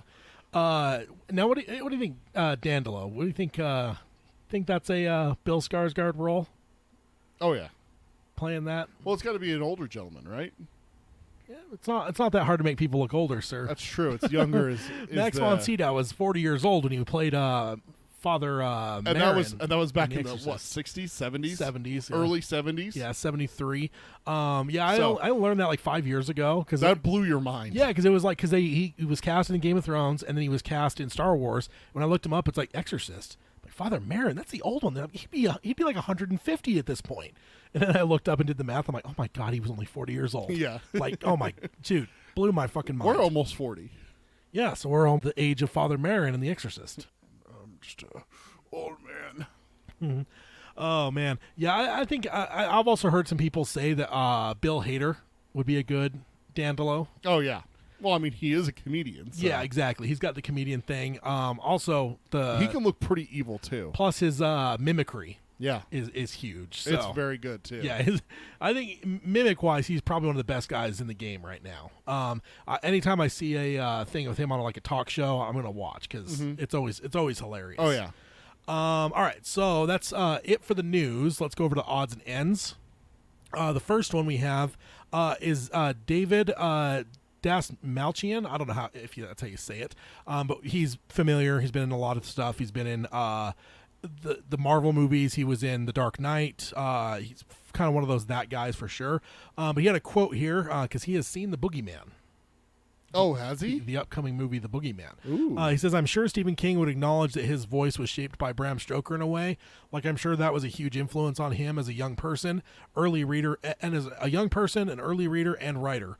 Both of those films are so different from one another, and they're both incredible. And so he's also talking about The Last Voyage, which I think is the one that he worked on, which that's one I don't know if I've told you about it, but there's a single chapter of Bram Stoker's Dracula that takes place on a ship. Yeah. They're making a movie on just that one. It's bringing the coffin over to England. But this whole movie is Yeah. based off just that one chapter of this curse. This ship that ends up being cursed, right? Yeah. So he's involved in that movie, I believe. But somehow he saw both, and he's comparing them, Bram Stoker and Stephen King. He says The Boogeyman is I got to see it. It's one of the scariest films I've seen in a long time. So Ooh. that's intriguing. I don't know what kind of if he's a sissy or anything in terms of horror. Yeah, we don't movies know now. what he is. Yeah, like I love Hayden, but it's like if he were to tell me that's like one of the scariest movies I've ever seen, I'm like, all right, well, we'll see. We'll see. But like if my cousin that is as desensitized as I am was say, dude, this movie scared the shit out of me, I'd be like, what? What is this movie? What is it, and how do I get a copy of it? Yeah, I need to see it. He says the performances are amazing, and he says, and then the last voyage. The last voyage of the Demeanor. That's the full title. I have not seen the film yet, but I have seen doing ADR. What I have seen while doing ADR was incredible. So he was in that. It's an amazing story. I'm so glad I got to be part of that one. So Yeah. 2 movies to look forward to there. Boogeyman coming up, hopefully here. I can't remember what the date is on that one now. I know it's coming out soon though, Yeah. in the next couple months. And then the last voyage of the Demeanor. So that should be a fun one too. Let's see what am I missing in the chat here? There's a couple things in there we need to touch Yeah, up on. I go want to on. look up the release date for The Boogeyman is June 2nd, 2023 is what it says here. Okay, cool. And then So- Baraki says, I didn't have a phobia of clowns per se, but from an early age I didn't trust them. I didn't know about Gacy when the 80s It came out, but when I saw that I had no issue believing that it was evil. yeah. So, There is. I mean, and it's like a lot of like young kids, right? Like they are like terrified of like Santa Claus, even. Yeah. Like things that are inhuman to them because Santa Claus is very inhuman. well, the to Easter a Bunny, small, the Easter Bunny also is like if you've a got big like one. if you've got like a baby, right? Not like a 10-year-old, but like Yeah. if you got like a 2 or 3-year-old, like if they've only seen normal people Pictures, and yeah. suddenly there's like a guy that's like an all fucking red and a giant white beard, like he just doesn't even look human. Or Easter Bunny, like The Easter Bunny is one that I've seen so many pictures online of kids just losing their mind. It's like, oh my God, what is it? And then there's always the horrifying Or ones, like right? the Russian Easter Bunny or whatever. In Soviet Russia, Easter Bunny takes you. But I think that's probably gonna be the same with clowns, with young Yeah. kids. Not necessarily that it's gonna even breed like a long-term fear of clowns, but I do believe that a lot of like really young kids probably would not be into clowns because it's just that's not human. I think of like there's people that I've talked to that were like teenagers around that time where Gacy was put on trial and all the details came out of everything. He was the killer clown. You saw it all over the news about it and everything like that. And then you read it, and then you watch the miniseries, and then you have kids. It's like, Yeah. I'm scared of clowns, and they're like, no, honey, we don't go near clowns. They're bad. And it's like, that's where I wonder if that question on the questionnaire where it's like, is this family inherited? Yeah. Part of me But your wonders- daughter's not scared of clowns, so Yes, she is.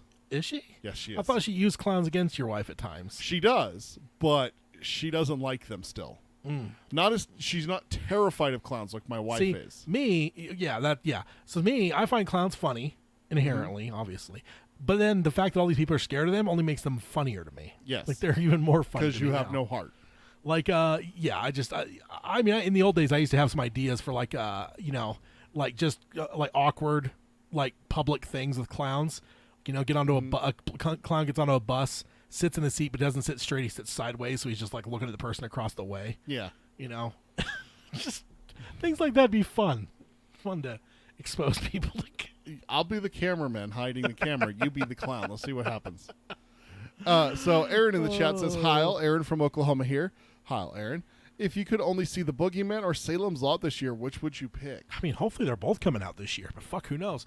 The Boogeyman for me though. Rob Savage, alleged or the proven by science scariest movie of all time. It just dethroned Sinister. Was Rob Savage's previous movie, The Host, I think is what it's called. So just off of that alone, like, and then I'm really into that. But I do want to see both for sure. It's not to shit on Salem's Lot, but honestly, it actually looks like it's actually coming out. Whereas Salem's Lot, we still don't fucking know. Like, yeah, I would prefer the Boogeyman at this point, simply because I've seen a trailer for the Boogeyman, a teaser, and it looks terrifying. Looks great. If it can scare me in a minute and a half more than some of these horror movies have in the past, then I want it. I want the whole thing. So let's do it. Yeah, Rocky says clowns are definitely in the uncanny valley, though not at the bottom. But yeah, I think it's the same effect, or I think it's the same effect as people behind a mask or a mime, etc. Yeah. And see, mimes can't trust mimes because they're in boxes. Yeah. Which is a bad thing? Yeah, Why is it a bad thing that they're in a box? I don't know. Why not? They're in a box. They can't get me. Clowns are funny. Mimes, they're just annoying. I just don't want a clown to spray acid into my face. They're just like crusty jugglers. Crusty jugglers. So next up, Walmart is exclusively selling a steelbook for the brilliant movie Maximum Overdrive. Oh my gosh. So that is the artwork on the outside. The top one is the outside. The bottom one is the inside. The absolute banger of a fucking movie, Maximum Overdrive. Oh my god. So if you want to go own Maximum Overdrive on hard copy, Now's the time. go to Walmart, Walmart.com. I think you could order. I don't know if Walmart's have movies in their store anymore or not. I don't want to say, but I think they do. I don't really go into Walmart's very often. I don't have the patience unless I've got a couple cocktails in me. But yes, as a digital or as a hard media fan, Yeah. I'm looking forward to adding this to my collection. Oh my gosh. All right, so Hey, next, Cody says he's in a Walmart right now. Cody, go back to the electronics section. Let us know if they have it and if electronics even has movies anymore. yeah, I mean they used to certainly. I don't know if they still do though. Now, we spoke about Salem's Lot. Go on. Salem's Lot has a release date, sort of. What does the ... sort of mean?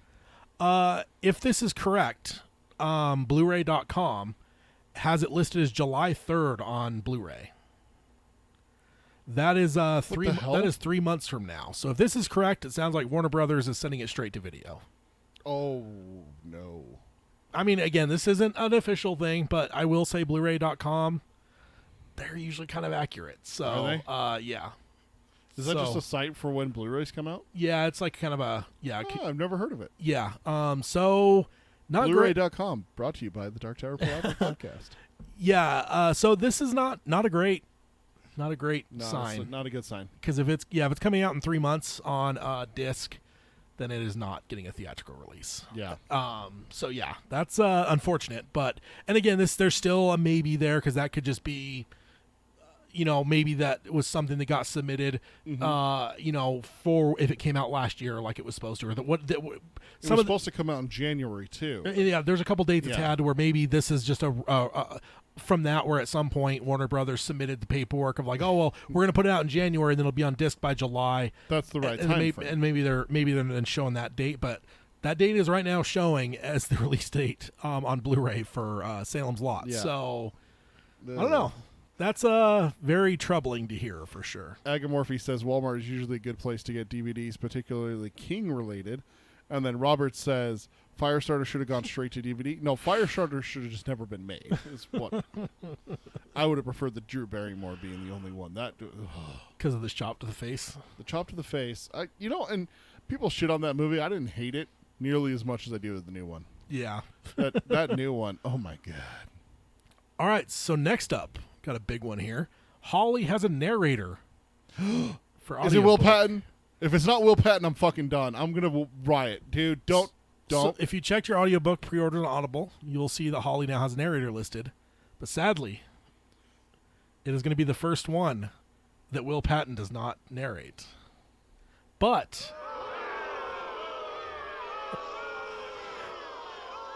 generally I agree, but I will say I kind of see where they're coming from here because I think they do have a good choice, and it is Justine Lupe, who played the character in the Mr. Mercedes television show. So I like her. I do. yeah, me but too. God damn it. Every fucking Holly one so far has been Will Patton. Everyone- It should be Will Patton again. God. I do think this is a really good choice, though. I don't know if she's narrated anything before, but she did an incredible job in Mr. Mercedes. She's doing a great job on Succession right now. So yeah, I was mostly mad at first, or I was mad the second I didn't see it was Will Patton. Then when I saw who it was, and I was allowed to like sit with it for a minute, like, okay, I can see where we're coming from on this. I can't believe it's not Will Patton. Well, this is the second time I thought that though, because If It Bleeds, because there was 5 stories in that one. Yeah. And there was the way the narrators are listed, it looked like there was only going to be one per narrator, and he narrated one of the earlier ones. So when he narrated that, I was just fuming. I'm like, so he narrates this and not the fucking If It Bleeds story. So like, Yeah. and I don't remember. Maybe it was they listed King as well or something as like the intro or outro, whatever. And so I assumed he would read one of them. So I was just like, But then Will Patton did both. he did 2, and he Yeah. actually did do the Holly one. So it was, once it actually started, I was pretty relieved. But I had a whole chunk of time there that I thought that I was going to be very disappointed. But again, I'm okay with it. I'm not okay with it, but I will live with it. It's my Baraki says new Firestarter wasn't great, but after Langoliers, anything is watchable. I've still not seen the Langoliers, so Yeah. I haven't seen that to be able to compare. But Agamorphy tells me to chill. He says, "Peter, chill." Apparently, I need to chill. Let's see. Okay, I don't have a slide for this next one, but Jeremy Renner said he had a sit-down interview with Diane Sawyer. I think it's actually on Disney Plus for some weird reason. But he said while he was in the hospital, his mom read to him. Yeah. Jeremy Renner says, "Oh Jesus," Renner said, laughing at the recounting memory. She was reading Stephen King, some like horror thing, but she wanted to read it like she was reading Dr. Seuss to me. How now, brown cow? So. Yeah, while he was, what was she reading? I don't know. Yeah, Oh. he doesn't know there. And then Valerie, his mom, chimed in and says, "It just happened to be what I was reading at the time, but I just wanted him to hear my voice." So yeah, we'll never probably know which one it was, but I love the spirit of it. I love that, while There's nothing wrong. There's nothing wrong with reading Stephen King to someone. No, I mean, Yeah. well, that's the perfect thing to read, right? Well, I mean, what would you want read to you? Stephen King. Yeah, exactly. I mean, Misery would have been a bad choice, Agamorphine. Someone laid up in the hospital, especially because it was a leg injury, too. So that's like a little on the nose there. I saw the kneecap. I saw like an Instagram reels where they had a doctor, and he was like listening to that interview, and he like they were listing the injuries, and the doctor's like, yeah, he shouldn't be alive. Yeah. Like with all the injuries that he had, he's just like, yeah, that's not a good prognosis for surviving. No. So that's brutal. I did see that he's up and walking, so that's great news. Yeah. Yeah. Like rehabbing, he's not he's Yeah. not skipping down the street or anything. Yeah, indeed. Let's see. Let's go ahead and go on over to Uncle Stevie Recommends. So first off, he tweets Fall, Amazon Prime, maybe others. And we saw a trailer for this, the person that's up on the antenna. Yeah. Called Fall. He says, tight, terrific, and very, very scary. Reminded me a bit of Duel. Wish I had written it. So. Oh, jeez. And he also had another tweet where he said, hint. It's on the It's on the okay. Hint: Yeah. if you suffer from acrophobia, don't watch it. Acrophobia is the fear of heights. I'm right? guessing, yeah. Acrobat. I'm guessing. Should I look it up? I mean, acrobat. I'm guessing that the acro must be like airborne or something. I don't know. Acrophobia, extreme or irrational fear of heights. Yeah. And then he had someone tweet at him and says, "I remember one of your Tales of Night Shift, the one with the mafia guy. I still remember today how overwhelmed with the sensation of the protagonist going around the skyscrapers I felt. So in a way, you already wrote that." And then he retweeted that saying, "I thought of that while watching Fall." Aw. So, which is interesting because like, with as much as he's written, I would kind of be understanding if he didn't remember everything he wrote. You know what I mean? I mean, let's also be honest. There's a part there that's kind of a blackout. Yeah, and part. Night Shift's early. That's his first collection. So that would have been a long time ago. So it's also a long time ago. And yeah, it just, I mean, he's written hundreds and hundreds of things. Jesus, so it's 40 years ago. Like, if we're talking like some of King's works came out 40 years ago. Yeah. Like, yeah, it's going to be understandable that he forgets a few. Yeah, exactly. Especially some of the shorter ones. I mean, like he's not out doing, like press tours and questions Speaking and answers, speaking engagements about different seasons and Langoliers and 4 Past Midnight and everything like that. He's out there talking about The Stand and which is the one, Dark Tower. which is the one that you don't like. Tommy Knockers. Tommy Knockers. Fuck The one Tommy that Knockers. You didn't like at all. I hated it so much. Oh man. And then let's see. That is. Let's see. Did I? Oh. Yeah, and Baraki says he doesn't remember writing Cujo at all. He was baked the whole time. Yeah, exactly. Yeah. That's the one. I wanted to say that there was one that he can't remember writing. I wanted to say I didn't think it was Cujo, but yeah. So Cody says I'm not seeing Maximum Overdrive in my local Walmart. I do see 6 film Children of the Corn collection and 2 different King collections. Yeah, I will say, as I've shopped, even like Best Buy and stuff, I've seen a lot of Stephen King collections and stuff. Yeah, I think it's just a cheap and easy thing for companies to just kind of like throw a bunch of shit together and throw it out there. But let's I guess let's go on over to emails. It's the emails. Tad's gonna read us what people wrote to us. You know that's not getting deleted, right? God damn it. Nice. Every time. Yeah, indeed. Well, I forgot it at one point, and then I got freaking razzed about it. Dude, you got roasted. Yeah, people were not happy. That was truly like the one time that there was a universal hashtag Tad is terrible. That was like the universal one where everyone was like, God, Tad, why are you such a monster? Yeah. So, and this is from Kirsty from Australia, and this is only a couple words. Okay. Just a quick one. Because remember, she was telling us she was watching through everything. Okay. And she says, just to follow up on my previous email, good Lord, The Mangler Reborn was bad. The Mangler Reborn? I will say, man, that's something else to go and, I don't know, to go through and watch everything.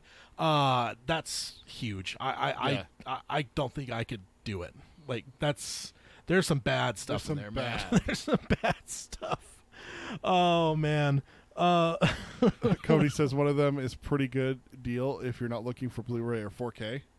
One of those Stephen King bundles. Yeah, I don't do bundles. I know you don't do bundles because your thing is alphabetical. It has to be alphabetical. Yeah, so how How do you do Children of the Corn, Cujo, and Misery in one bundle? It Yeah. It wouldn't work. it doesn't work out for you. That doesn't work. No. The only You know, the thing you could do, and I'm just saying this because I saw this online, is that someone was buying bundles and then they bought individual DVD cases and printed off the original, like VHS, but it's like stretched out to DVD size. Yeah. So then you have your own slot for Misery and Cujo and Children of the Corn and Yeah. and everything. Indeed. Just over to the Palaver section now. So I'm reading 11/22/63. Yep. You've said a little bit about what you're reading. You're reading. Have you read anything since, or just 4 Past Midnight's the last thing you've read? So I was reading 4 Past Midnight and I got stuck. The second or third story just kind of like I liked the Langoliers and I kind of breezed through the second story really fast. I don't remember what it was. And I think it's the third story that I just got bogged down in, not understanding like where it was going and what was going on with it. Yeah. And so that's when I signed up for Audible 12-month subscription, and I got 12 credits right away. Oh, okay. And that's where you had been telling me about the specific War trilogy for, 6-9 months, something like that, about how good it was. Yeah. And just hearing different things about it because it was just focusing on the naval side. So I went and did that. And then when I finished that last week, I realized I didn't know what to read. And I was just scrambling trying to find something right before work one day. And I happened to go to Scribd, and it's like 4 Past Midnight. Pick up where you left off. It's still downloaded. I'm like, all right, I'll do that. So I had like 12 hours left. I have 2 hours left. I'm glad I'm not the only one, because that happens to me at times where sometimes in a short story collection I'll just hit one there I'm just like not digging it. And I just have to like drag myself through it. Yeah. And like, I don't know, it happens at times. And I don't think it's even necessarily that the stories are bad. I think sometimes it's just I'm not in the mood for. And that's exactly what it was. Yeah. Yeah. Because of course, as soon as I come back to it, the story is amazing. Yeah. It's a fascinating story and everything. So that's what I'm currently doing is I'm reading 4 Past Midnight. And then after that, that's where it's going to get dicey, Tad, because I have 9 credits just burning a hole in my pocket. Is there something out there King-wise that I haven't read that I need to read? I'm at, because that's the conversation I was going to bring up too. So I'm in. I've got about 9 hours. I'm just under 9 hours left of 11/22/63. dang, you're flying through it. Yeah, it's shorter than I thought, man. It's like 10, it's 10 hours shorter. That blew your mind when you Yeah, found like that out. in my mind, I remember it being like a 40-something hour book, and when I downloaded it was 30 hours. I was like, "What the fuck?" Yeah. And yeah, it's I don't know why. I just felt like it was up in that higher echelon of like the 40-hour plus, 40+ hour books. It just isn't. It's like right around 30 on the nose. It's not even like 35 or anything. So, Jeez. kind of a shocker, but yeah. So I'm breezing through it. But yeah, I think I'm gonna. So I have to have 2 new reads for me between now and June when The Stand comes around. You were also thinking about it at one point, weren't you?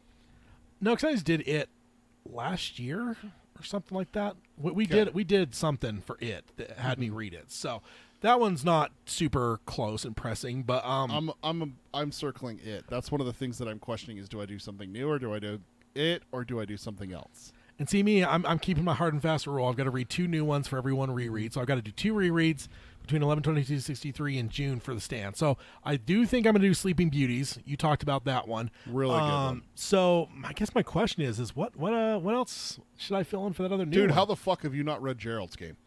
That's true, yeah. Dude, how the fuck have you not read Gerald's Game? You need to read Gerald's Game. Yeah? I'm just looking at the list here to see what you haven't read. Yeah. Because you did just read what? Oh, you finished one. What was the one you finished? Oh, yeah. Revival. You finished Revival. Yes, I did. And you liked that one, Did I right? not check that one off? No, it is. I just couldn't remember which one it was. Yeah, no, I did. I did really enjoy that one. That was a fun one. You also got Joyland that you could read. You would like that one. Yeah, I think that's a shorter one though, right? It is. Because I do need at some point. Dolores need to get, Claiborne's not that long. I need either. to get Scribd. Gerald's Game. Yeah, I need to get Scribd to hit some of the really short ones. Yeah. But yeah, I need to find some other stuff to. I need the Running Man. That's a good one. That's a potential one. Let's see. That one's out of print. Night Shift. There's no audiobook. Let's see. Cycle the Werewolf. No. The Eyes of the Dragon. It's got flag in it. I know. But you don't want to read a flag and then go into the stand, right? You got to use it in between to hold you over, I'm mostly right? I'm mostly just like holding that one off because it's the last really big Randy Flag one, and I feel like once I read it, You could read Tommy Knockers. that's yeah, I don't know. I'm definitely back from all the vacation stuff, and so I'm ready. I'm diving in. I'm hitting 11/22/60 really hard. Oh, no. Throw everything else out. You need to read The Girl Who Loves Tom Gordon. Yeah, Dude, you'll like that one. You'll like that one a lot, and it's worth a credit. yeah. I'll say it. It's worth a credit. I don't know how long it is. Sleeping Beauties is No. right? Sleeping Beauties is one. I'm talking about the second. Okay. Sleeping Beauties and Girl Who Loved Tom Gordon. All right, maybe that'll be the ones to do there between now. I know Doom McKee has also been heavily talked about on here as being a good Girl one Who for a Loves lot. Tom Gordon and Gerald's Game are both better than Doom McKee, in my opinion. Yeah. Just saying. I'm just saying. In my opinion, I believe that both of those are better than Doom McKee. Oh, The Girl Who Loves Tom Gordon is only 6.5 hours long. Too short. That's too short. Todd's rule is 7 hours. No, 10. Shit. It's got to be double digits, man. Shit. I don't think Gerald's Game is that long. If it's not double digits, that's where script is going to have to come in clutch for me, is to help me get through all these short ass ones and do it that way. But yeah, also this year, I think I have said I'm doing Dark Tower as well. Gerald's Game is 13 hours and 33 minutes. Yeah. So Gerald's Game.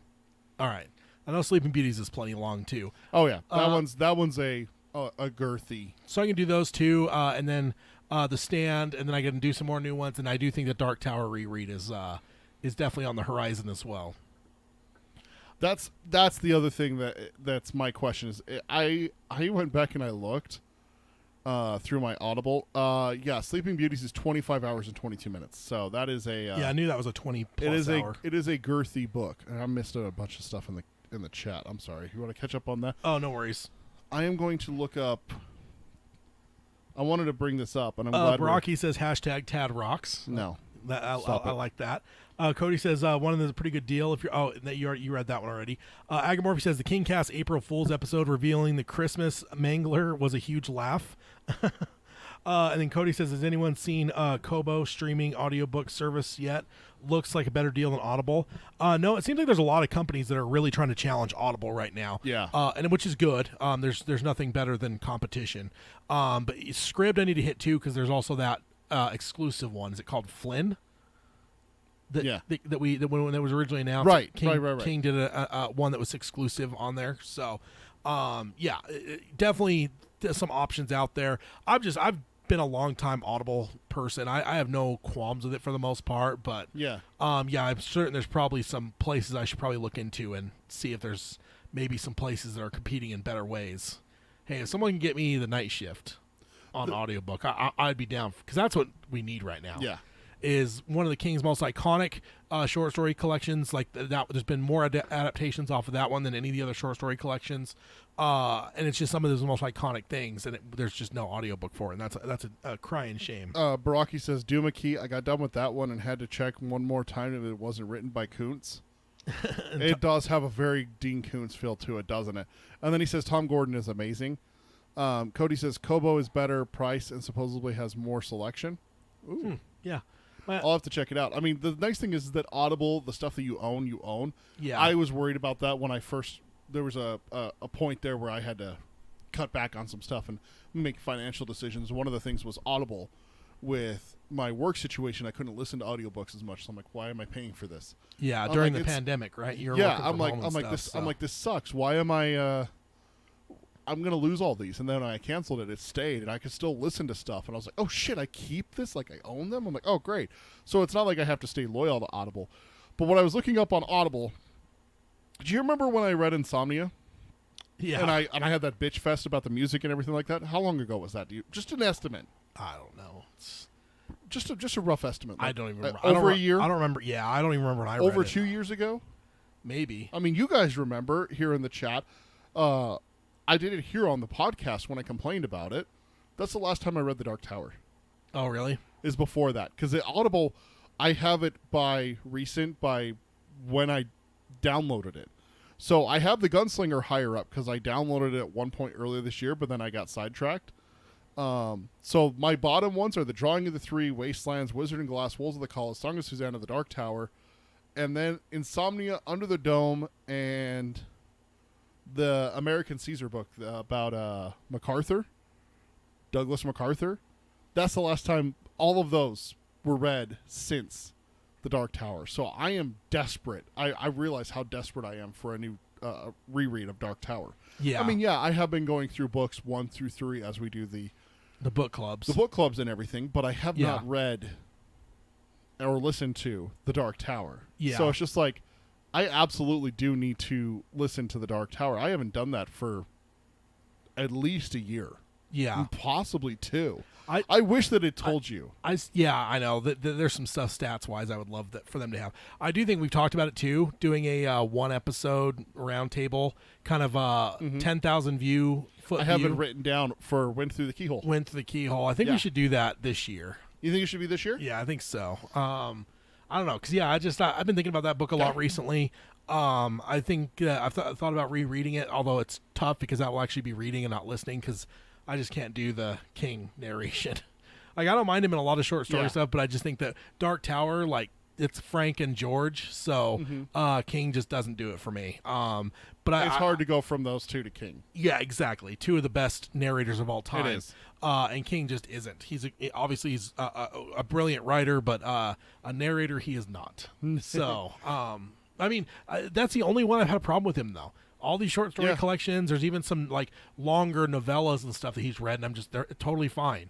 But it's just Dark Tower, for some reason, it just doesn't work for me. It's because you're so spoiled with Dark Tower. You have George and Frank that you're just like, how can I go to King for this? Yeah. Oh, the thing I was I put it in the chat, but the thing I was going to mention earlier, we were talking about how the King's universe is all connected, and I started talking about 4 Past Midnight.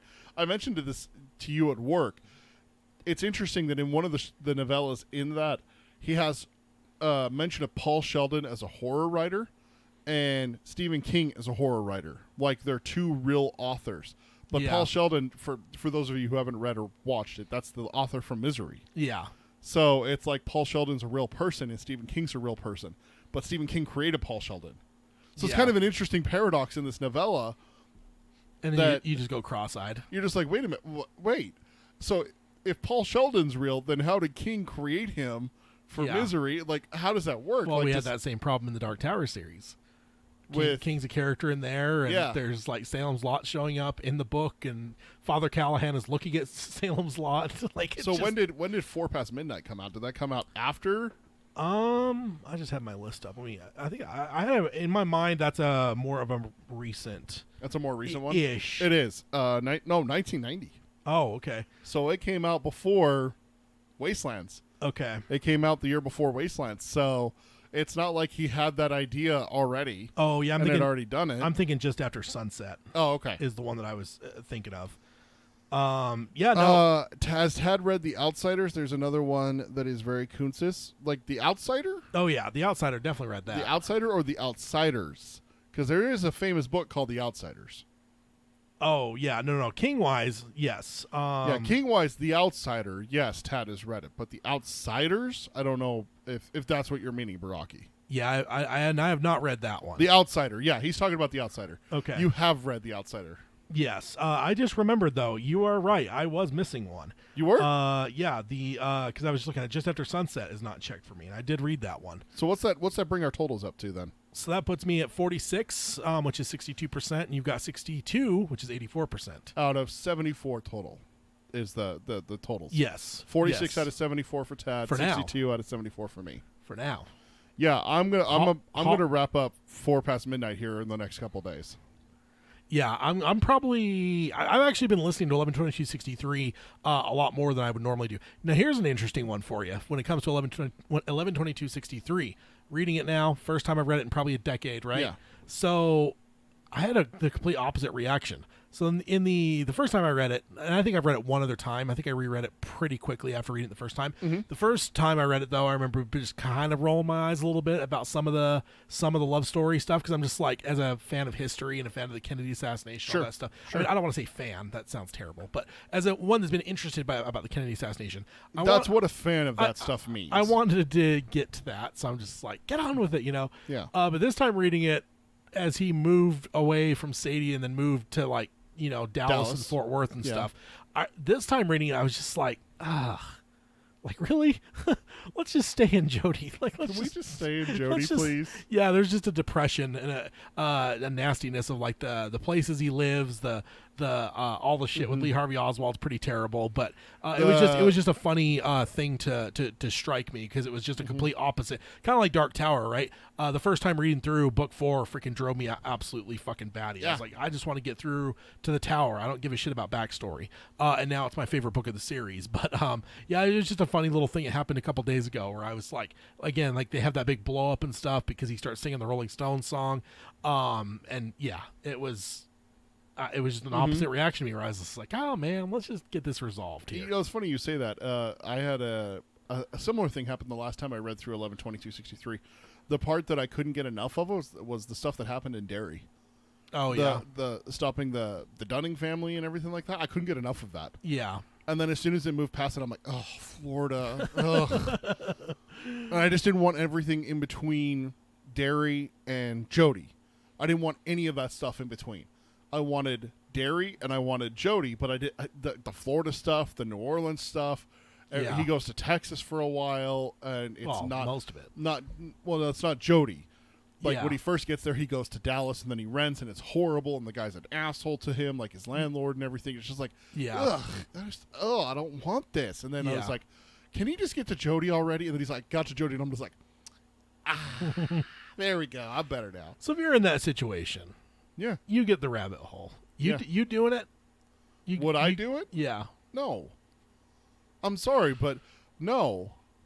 I have a wife and daughter. You, on the other hand, that's the question for you, Mr. Bachelor. Oh, I mean, yeah, I'd definitely go. Especially, sure. well, what if it went to somewhere other than the Kennedy assassination? Because we know how fascinated you are with the Kennedy assassination.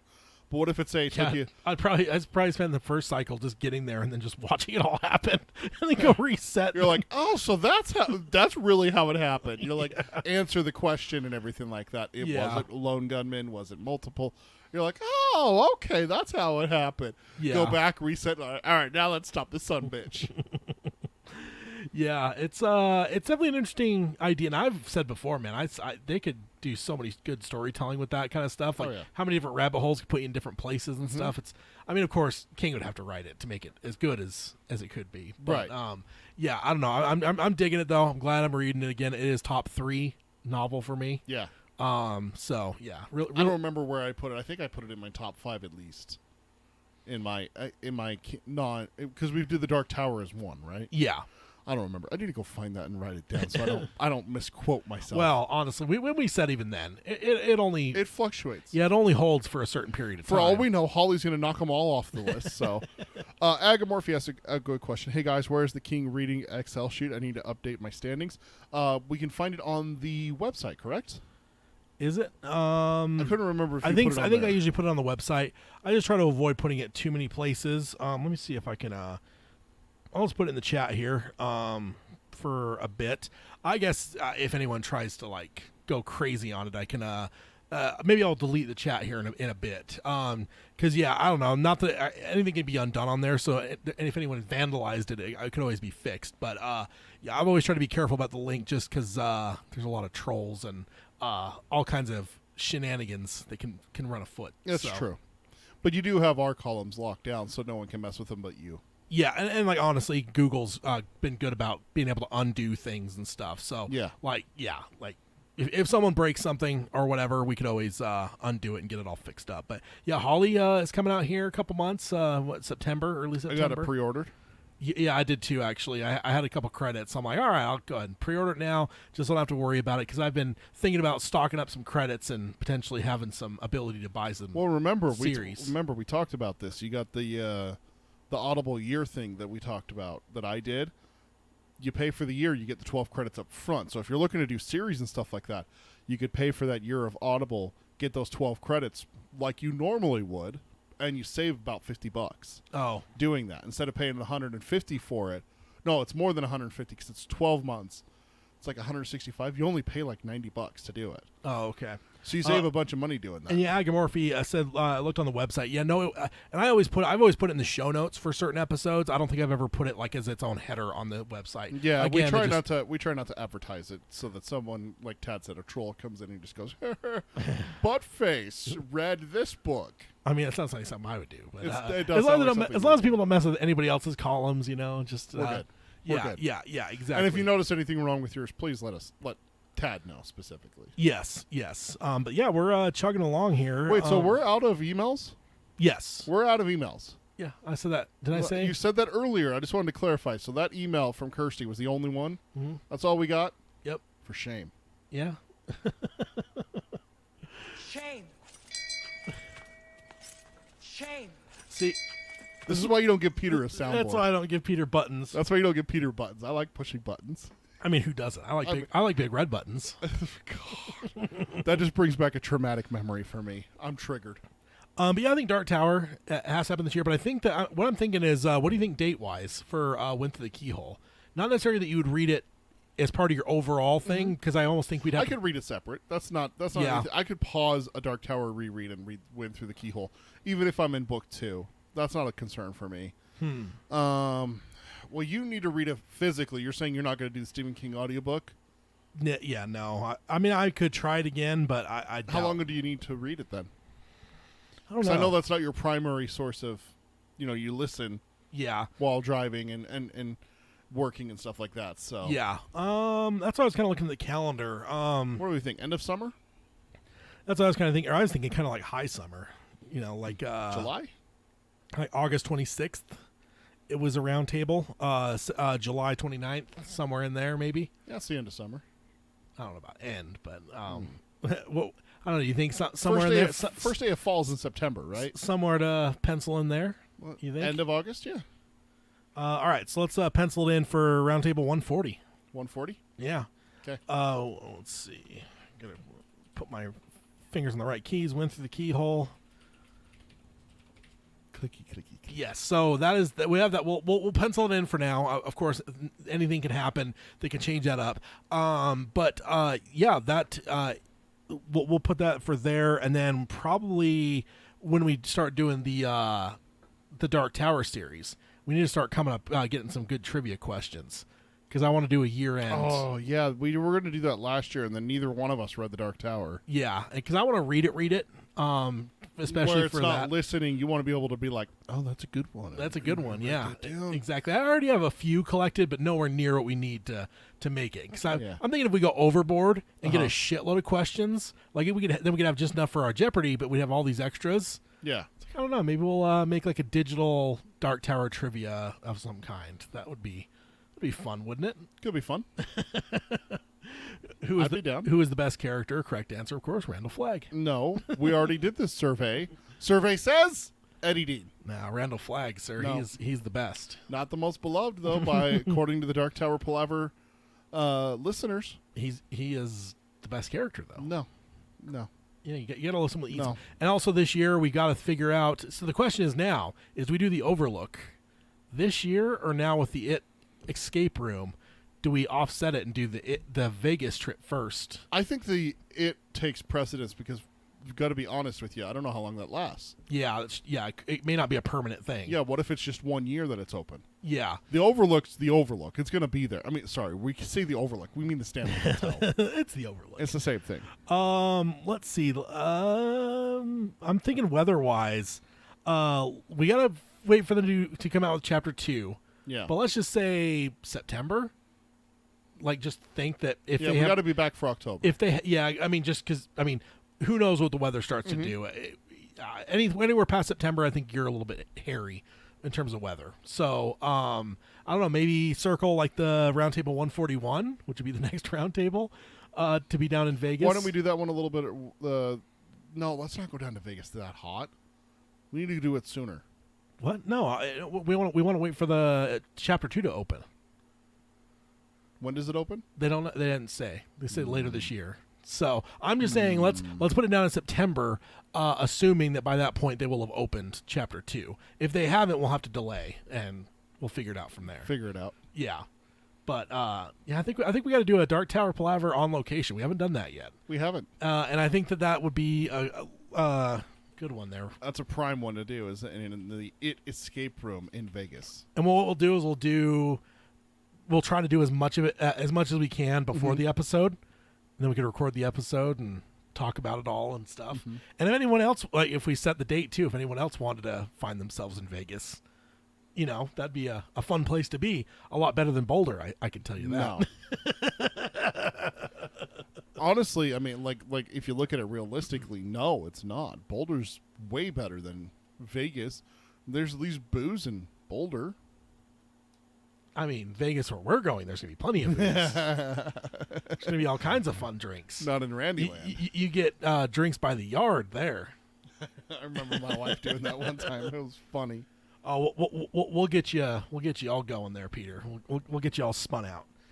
What I missed in the chat here? I'll delete that chat too, just so it isn't there long term. No worries. What's that? No worries. Anything else I missed? Oh yeah, all caught up. Closed out. Okay. And then Robert says he's got to do it. What is your percent? Agamor says 100%, not counting Faithful or Storm of the Century. And then Robert, Agamorphy says, I'm Steve from Chicago on the sheet.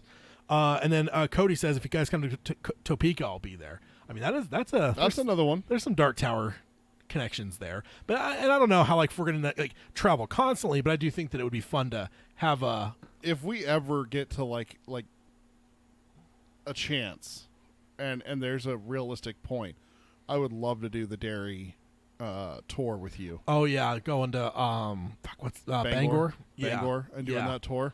Yeah, we have to at some point. I mean, what kind of self-respecting King podcast would we be if we didn't at some point make our ways to up to Maine, up to King, the state that brought us Stephen King. I feel like there's just like a dark cloud over Maine though. You're just as you're flying, there's just all this bright happiness. You can hear birds chirping in the plane somehow, but then you get Maine, it's just thunder starts happening and dark clouds and sewer drains have red balloons tied to them. Yeah, exactly. It just seems like and I don't know. See, Cody, you're not selling Topeka by saying that. Yeah, we can all ride Blaine. That's not something I want to do. Why not? That'd be fun. No. See, what about a Blaine escape room where you have to do a riddle? Stump a train? Have riddles, yeah. I'm going to fail. I'm not very good with riddles. I take the Batman approach to riddles. I punch him in the face. So, yeah, that would be a fun escape room though. When you have a time, and it's if you don't get what you need to do by this time, you all die. That's a lot of escape rooms have that. Is that you're trapped in a haunted mansion. If you're here in an hour, you die. Yeah. So the ghost will eat you or something. Or the clown. I got to admit, I'm not happy about that. What? I mean, I'm not scared of clowns, but Pennywise I'm scared of. Yeah. The manifestation of Pennywise. If he was real, I would not be a fan. Yeah. So. Oh, you have all kinds of fears that he could come at you as. He would. He could just be Fluffy from Creepshow. He would destroy me. Yeah. He could just be Fluffy from Creepshow. You just go into a room and there's just the yellow eyes coming through slats. Yeah. So the other night, I'm getting ready for bed and I'm heading to bed and my daughter's like, hey, can you come out to the kitchen real fast? I'm like, yeah, what's up? She goes, look at the moon. And it's the biggest moon that we've had this year. It's really close and everything like that. Big full moon and everything. And I'm like, wow. And my wife looks at me and she goes, perfect werewolf weather. And I was like, God damn it. Yeah. Now that's in my head. Just get some fog out there. It's so bad in the morning when there's a full moon because I have to walk down to my car and I live in an apartment complex. So I'm walking downstairs and I'm outside the entire way. It's not like an indoor staircase to get down, and everything. Don't picture apartments like New York or anything. These are very outdoor apartments. Yeah. So I walk out my front door, I walk outside. So what you're saying is if I were to get a special effects person to build me some sort of beast costume. Dude, there's two perfect places to put that. One, there's a van that parks next to me. Not a minivan, a van, a big old white van. If you could pay that guy money to sit in the back of his van and as I walk in front of it, the back doors just pop open onto the sidewalk, I'd literally probably drop dead. Two, my apartments have high fences for the ground floor, so it kind of blocks like their windows, so you can't just see into people's apartments. The two downstairs, I have to walk past their doors. So if you just leave their doors unlatched a little bit, you could just bang them open at me. So yeah, it's like perfect opportunity for me to get scared shitless, and everything. And I have to walk outside. There's the big old full moon over my head, and I'm just like, this is it. This is where werewolf eats me. And then my brain goes, dude, you're a fucking moron. And I'm like, I know, but werewolves. But that's what everyone says in every werewolf movie ever. I know, they're right? They're not real. They're not real. It's nothing to be concerned about. Yeah, so also, I forgot to mention at the beginning of the episode, next time, fortnight from now, we are finishing Book 3. Yeah. Our book club. We are on the final part of the Wastelands, which means that next month, we're starting into... wait, hold on. I'm trying to remember if I did it right. I just put all the YouTube videos in for the next little bit. I'm really hoping I didn't accidentally autopilot and leave the Wastelands as the title for the next whole handful of. No, you didn't. I didn't. Okay, thank God. Actually, you messed up. Yeah. No. The Wastelands Book Club number 25 comes out on is scheduled for April 22nd. Yeah. And then May 20th is Wizard and Glass Book Club number 1. Okay, I did it right then. Okay. And then just suddenly I had this sinking feeling that I just autopiloted and just kept the title there. But yeah, so yes, Wizard and Glass starts on the 20th of May. So I'm really excited for that. Which means again, we might be getting to the Showdown at the Traveler's Rest. Yeah. This year. It may be late this year because I had the same thought you did. I'm like, I don't know. But I'm like, but it's actually kind of early in the story. I don't know. So. We still have to... Dude, we may not even get to Roland's story by the end of this year. Oh, come on. Dude, you're misremembering how long that first section is. You're on Blaine when the book starts. Not only are you on Blaine, you have to backtrack a little bit into book 3 to start the book. Then you have to do the riddle ceremony, the riddle contest, the traveling with Blaine, arriving in Topeka, getting to the freeway, setting up camp, getting into the story, getting to Magus, getting past Rhea, which you know is going to take a while, get to the ball, then get to the Traveler's Rest. Dude, I don't think we're going to get to that this year. That's my prediction. I don't think we're getting to it. We'll see. I think we might. I think we might. I can't. Robert, I have watched The Howling. I did not sleep at all for a week after watching it. Thank you. American Werewolf in London. American Werewolf in London didn't do it for me as bad. I don't know why. The scene on the moors did, but in the city, I don't know why, but that didn't scare me as bad. Yeah, I don't know. I love that one. But there's not that many good werewolf movies. No, there really isn't. So, we need more werewolf movies. Yeah, for sure. Cody says book 4 is going to be sweet, and then he does the Italian. It's going to be sweet. I can't wait, man. I'm super excited.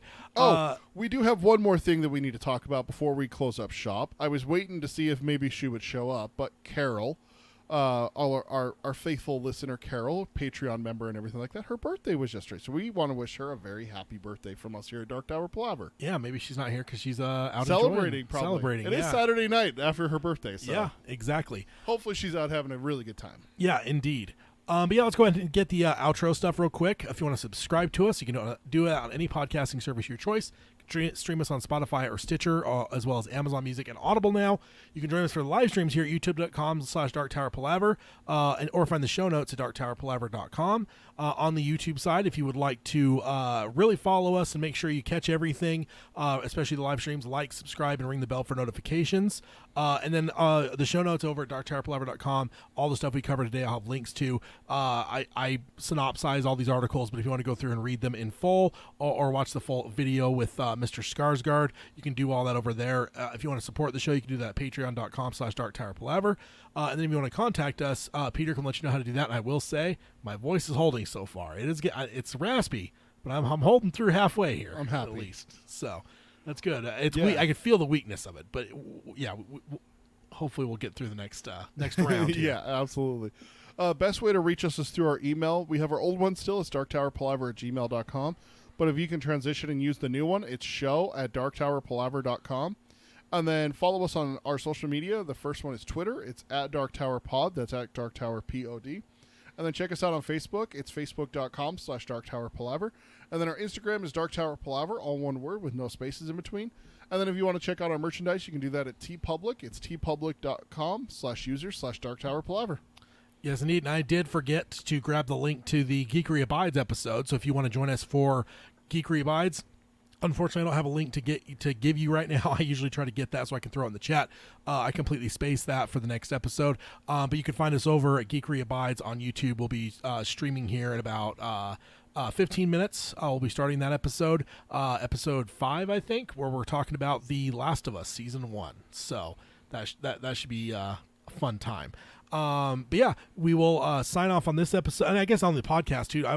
I think sometimes I'm not forgetting about the podcast, but I'm so focused on the YouTube side. But podcast wise, same thing. If you want to find our new show, it's at Geekery Abides. You can find us on any podcasting service. Subscribe to us and stuff. We are still doing the podcast because that is technically the beginning of it all, is the podcast. But we do the live streams and stuff as well. So yeah. But for the podcast side, we will sign off as we always do by saying long days and pleasant nights. Long days and pleasant nights, folks. All right, everyone in the chat, thank you guys for joining us. It's always good to have these fun conversations. Peter and I, what is that from the South Park where the guy's all beat up and shit? It's, I didn't hear no bell. I didn't hear no bell. That's the way I'm feeling, like a little bit stumbling into this weekend. That's Randy. But yeah, we made it.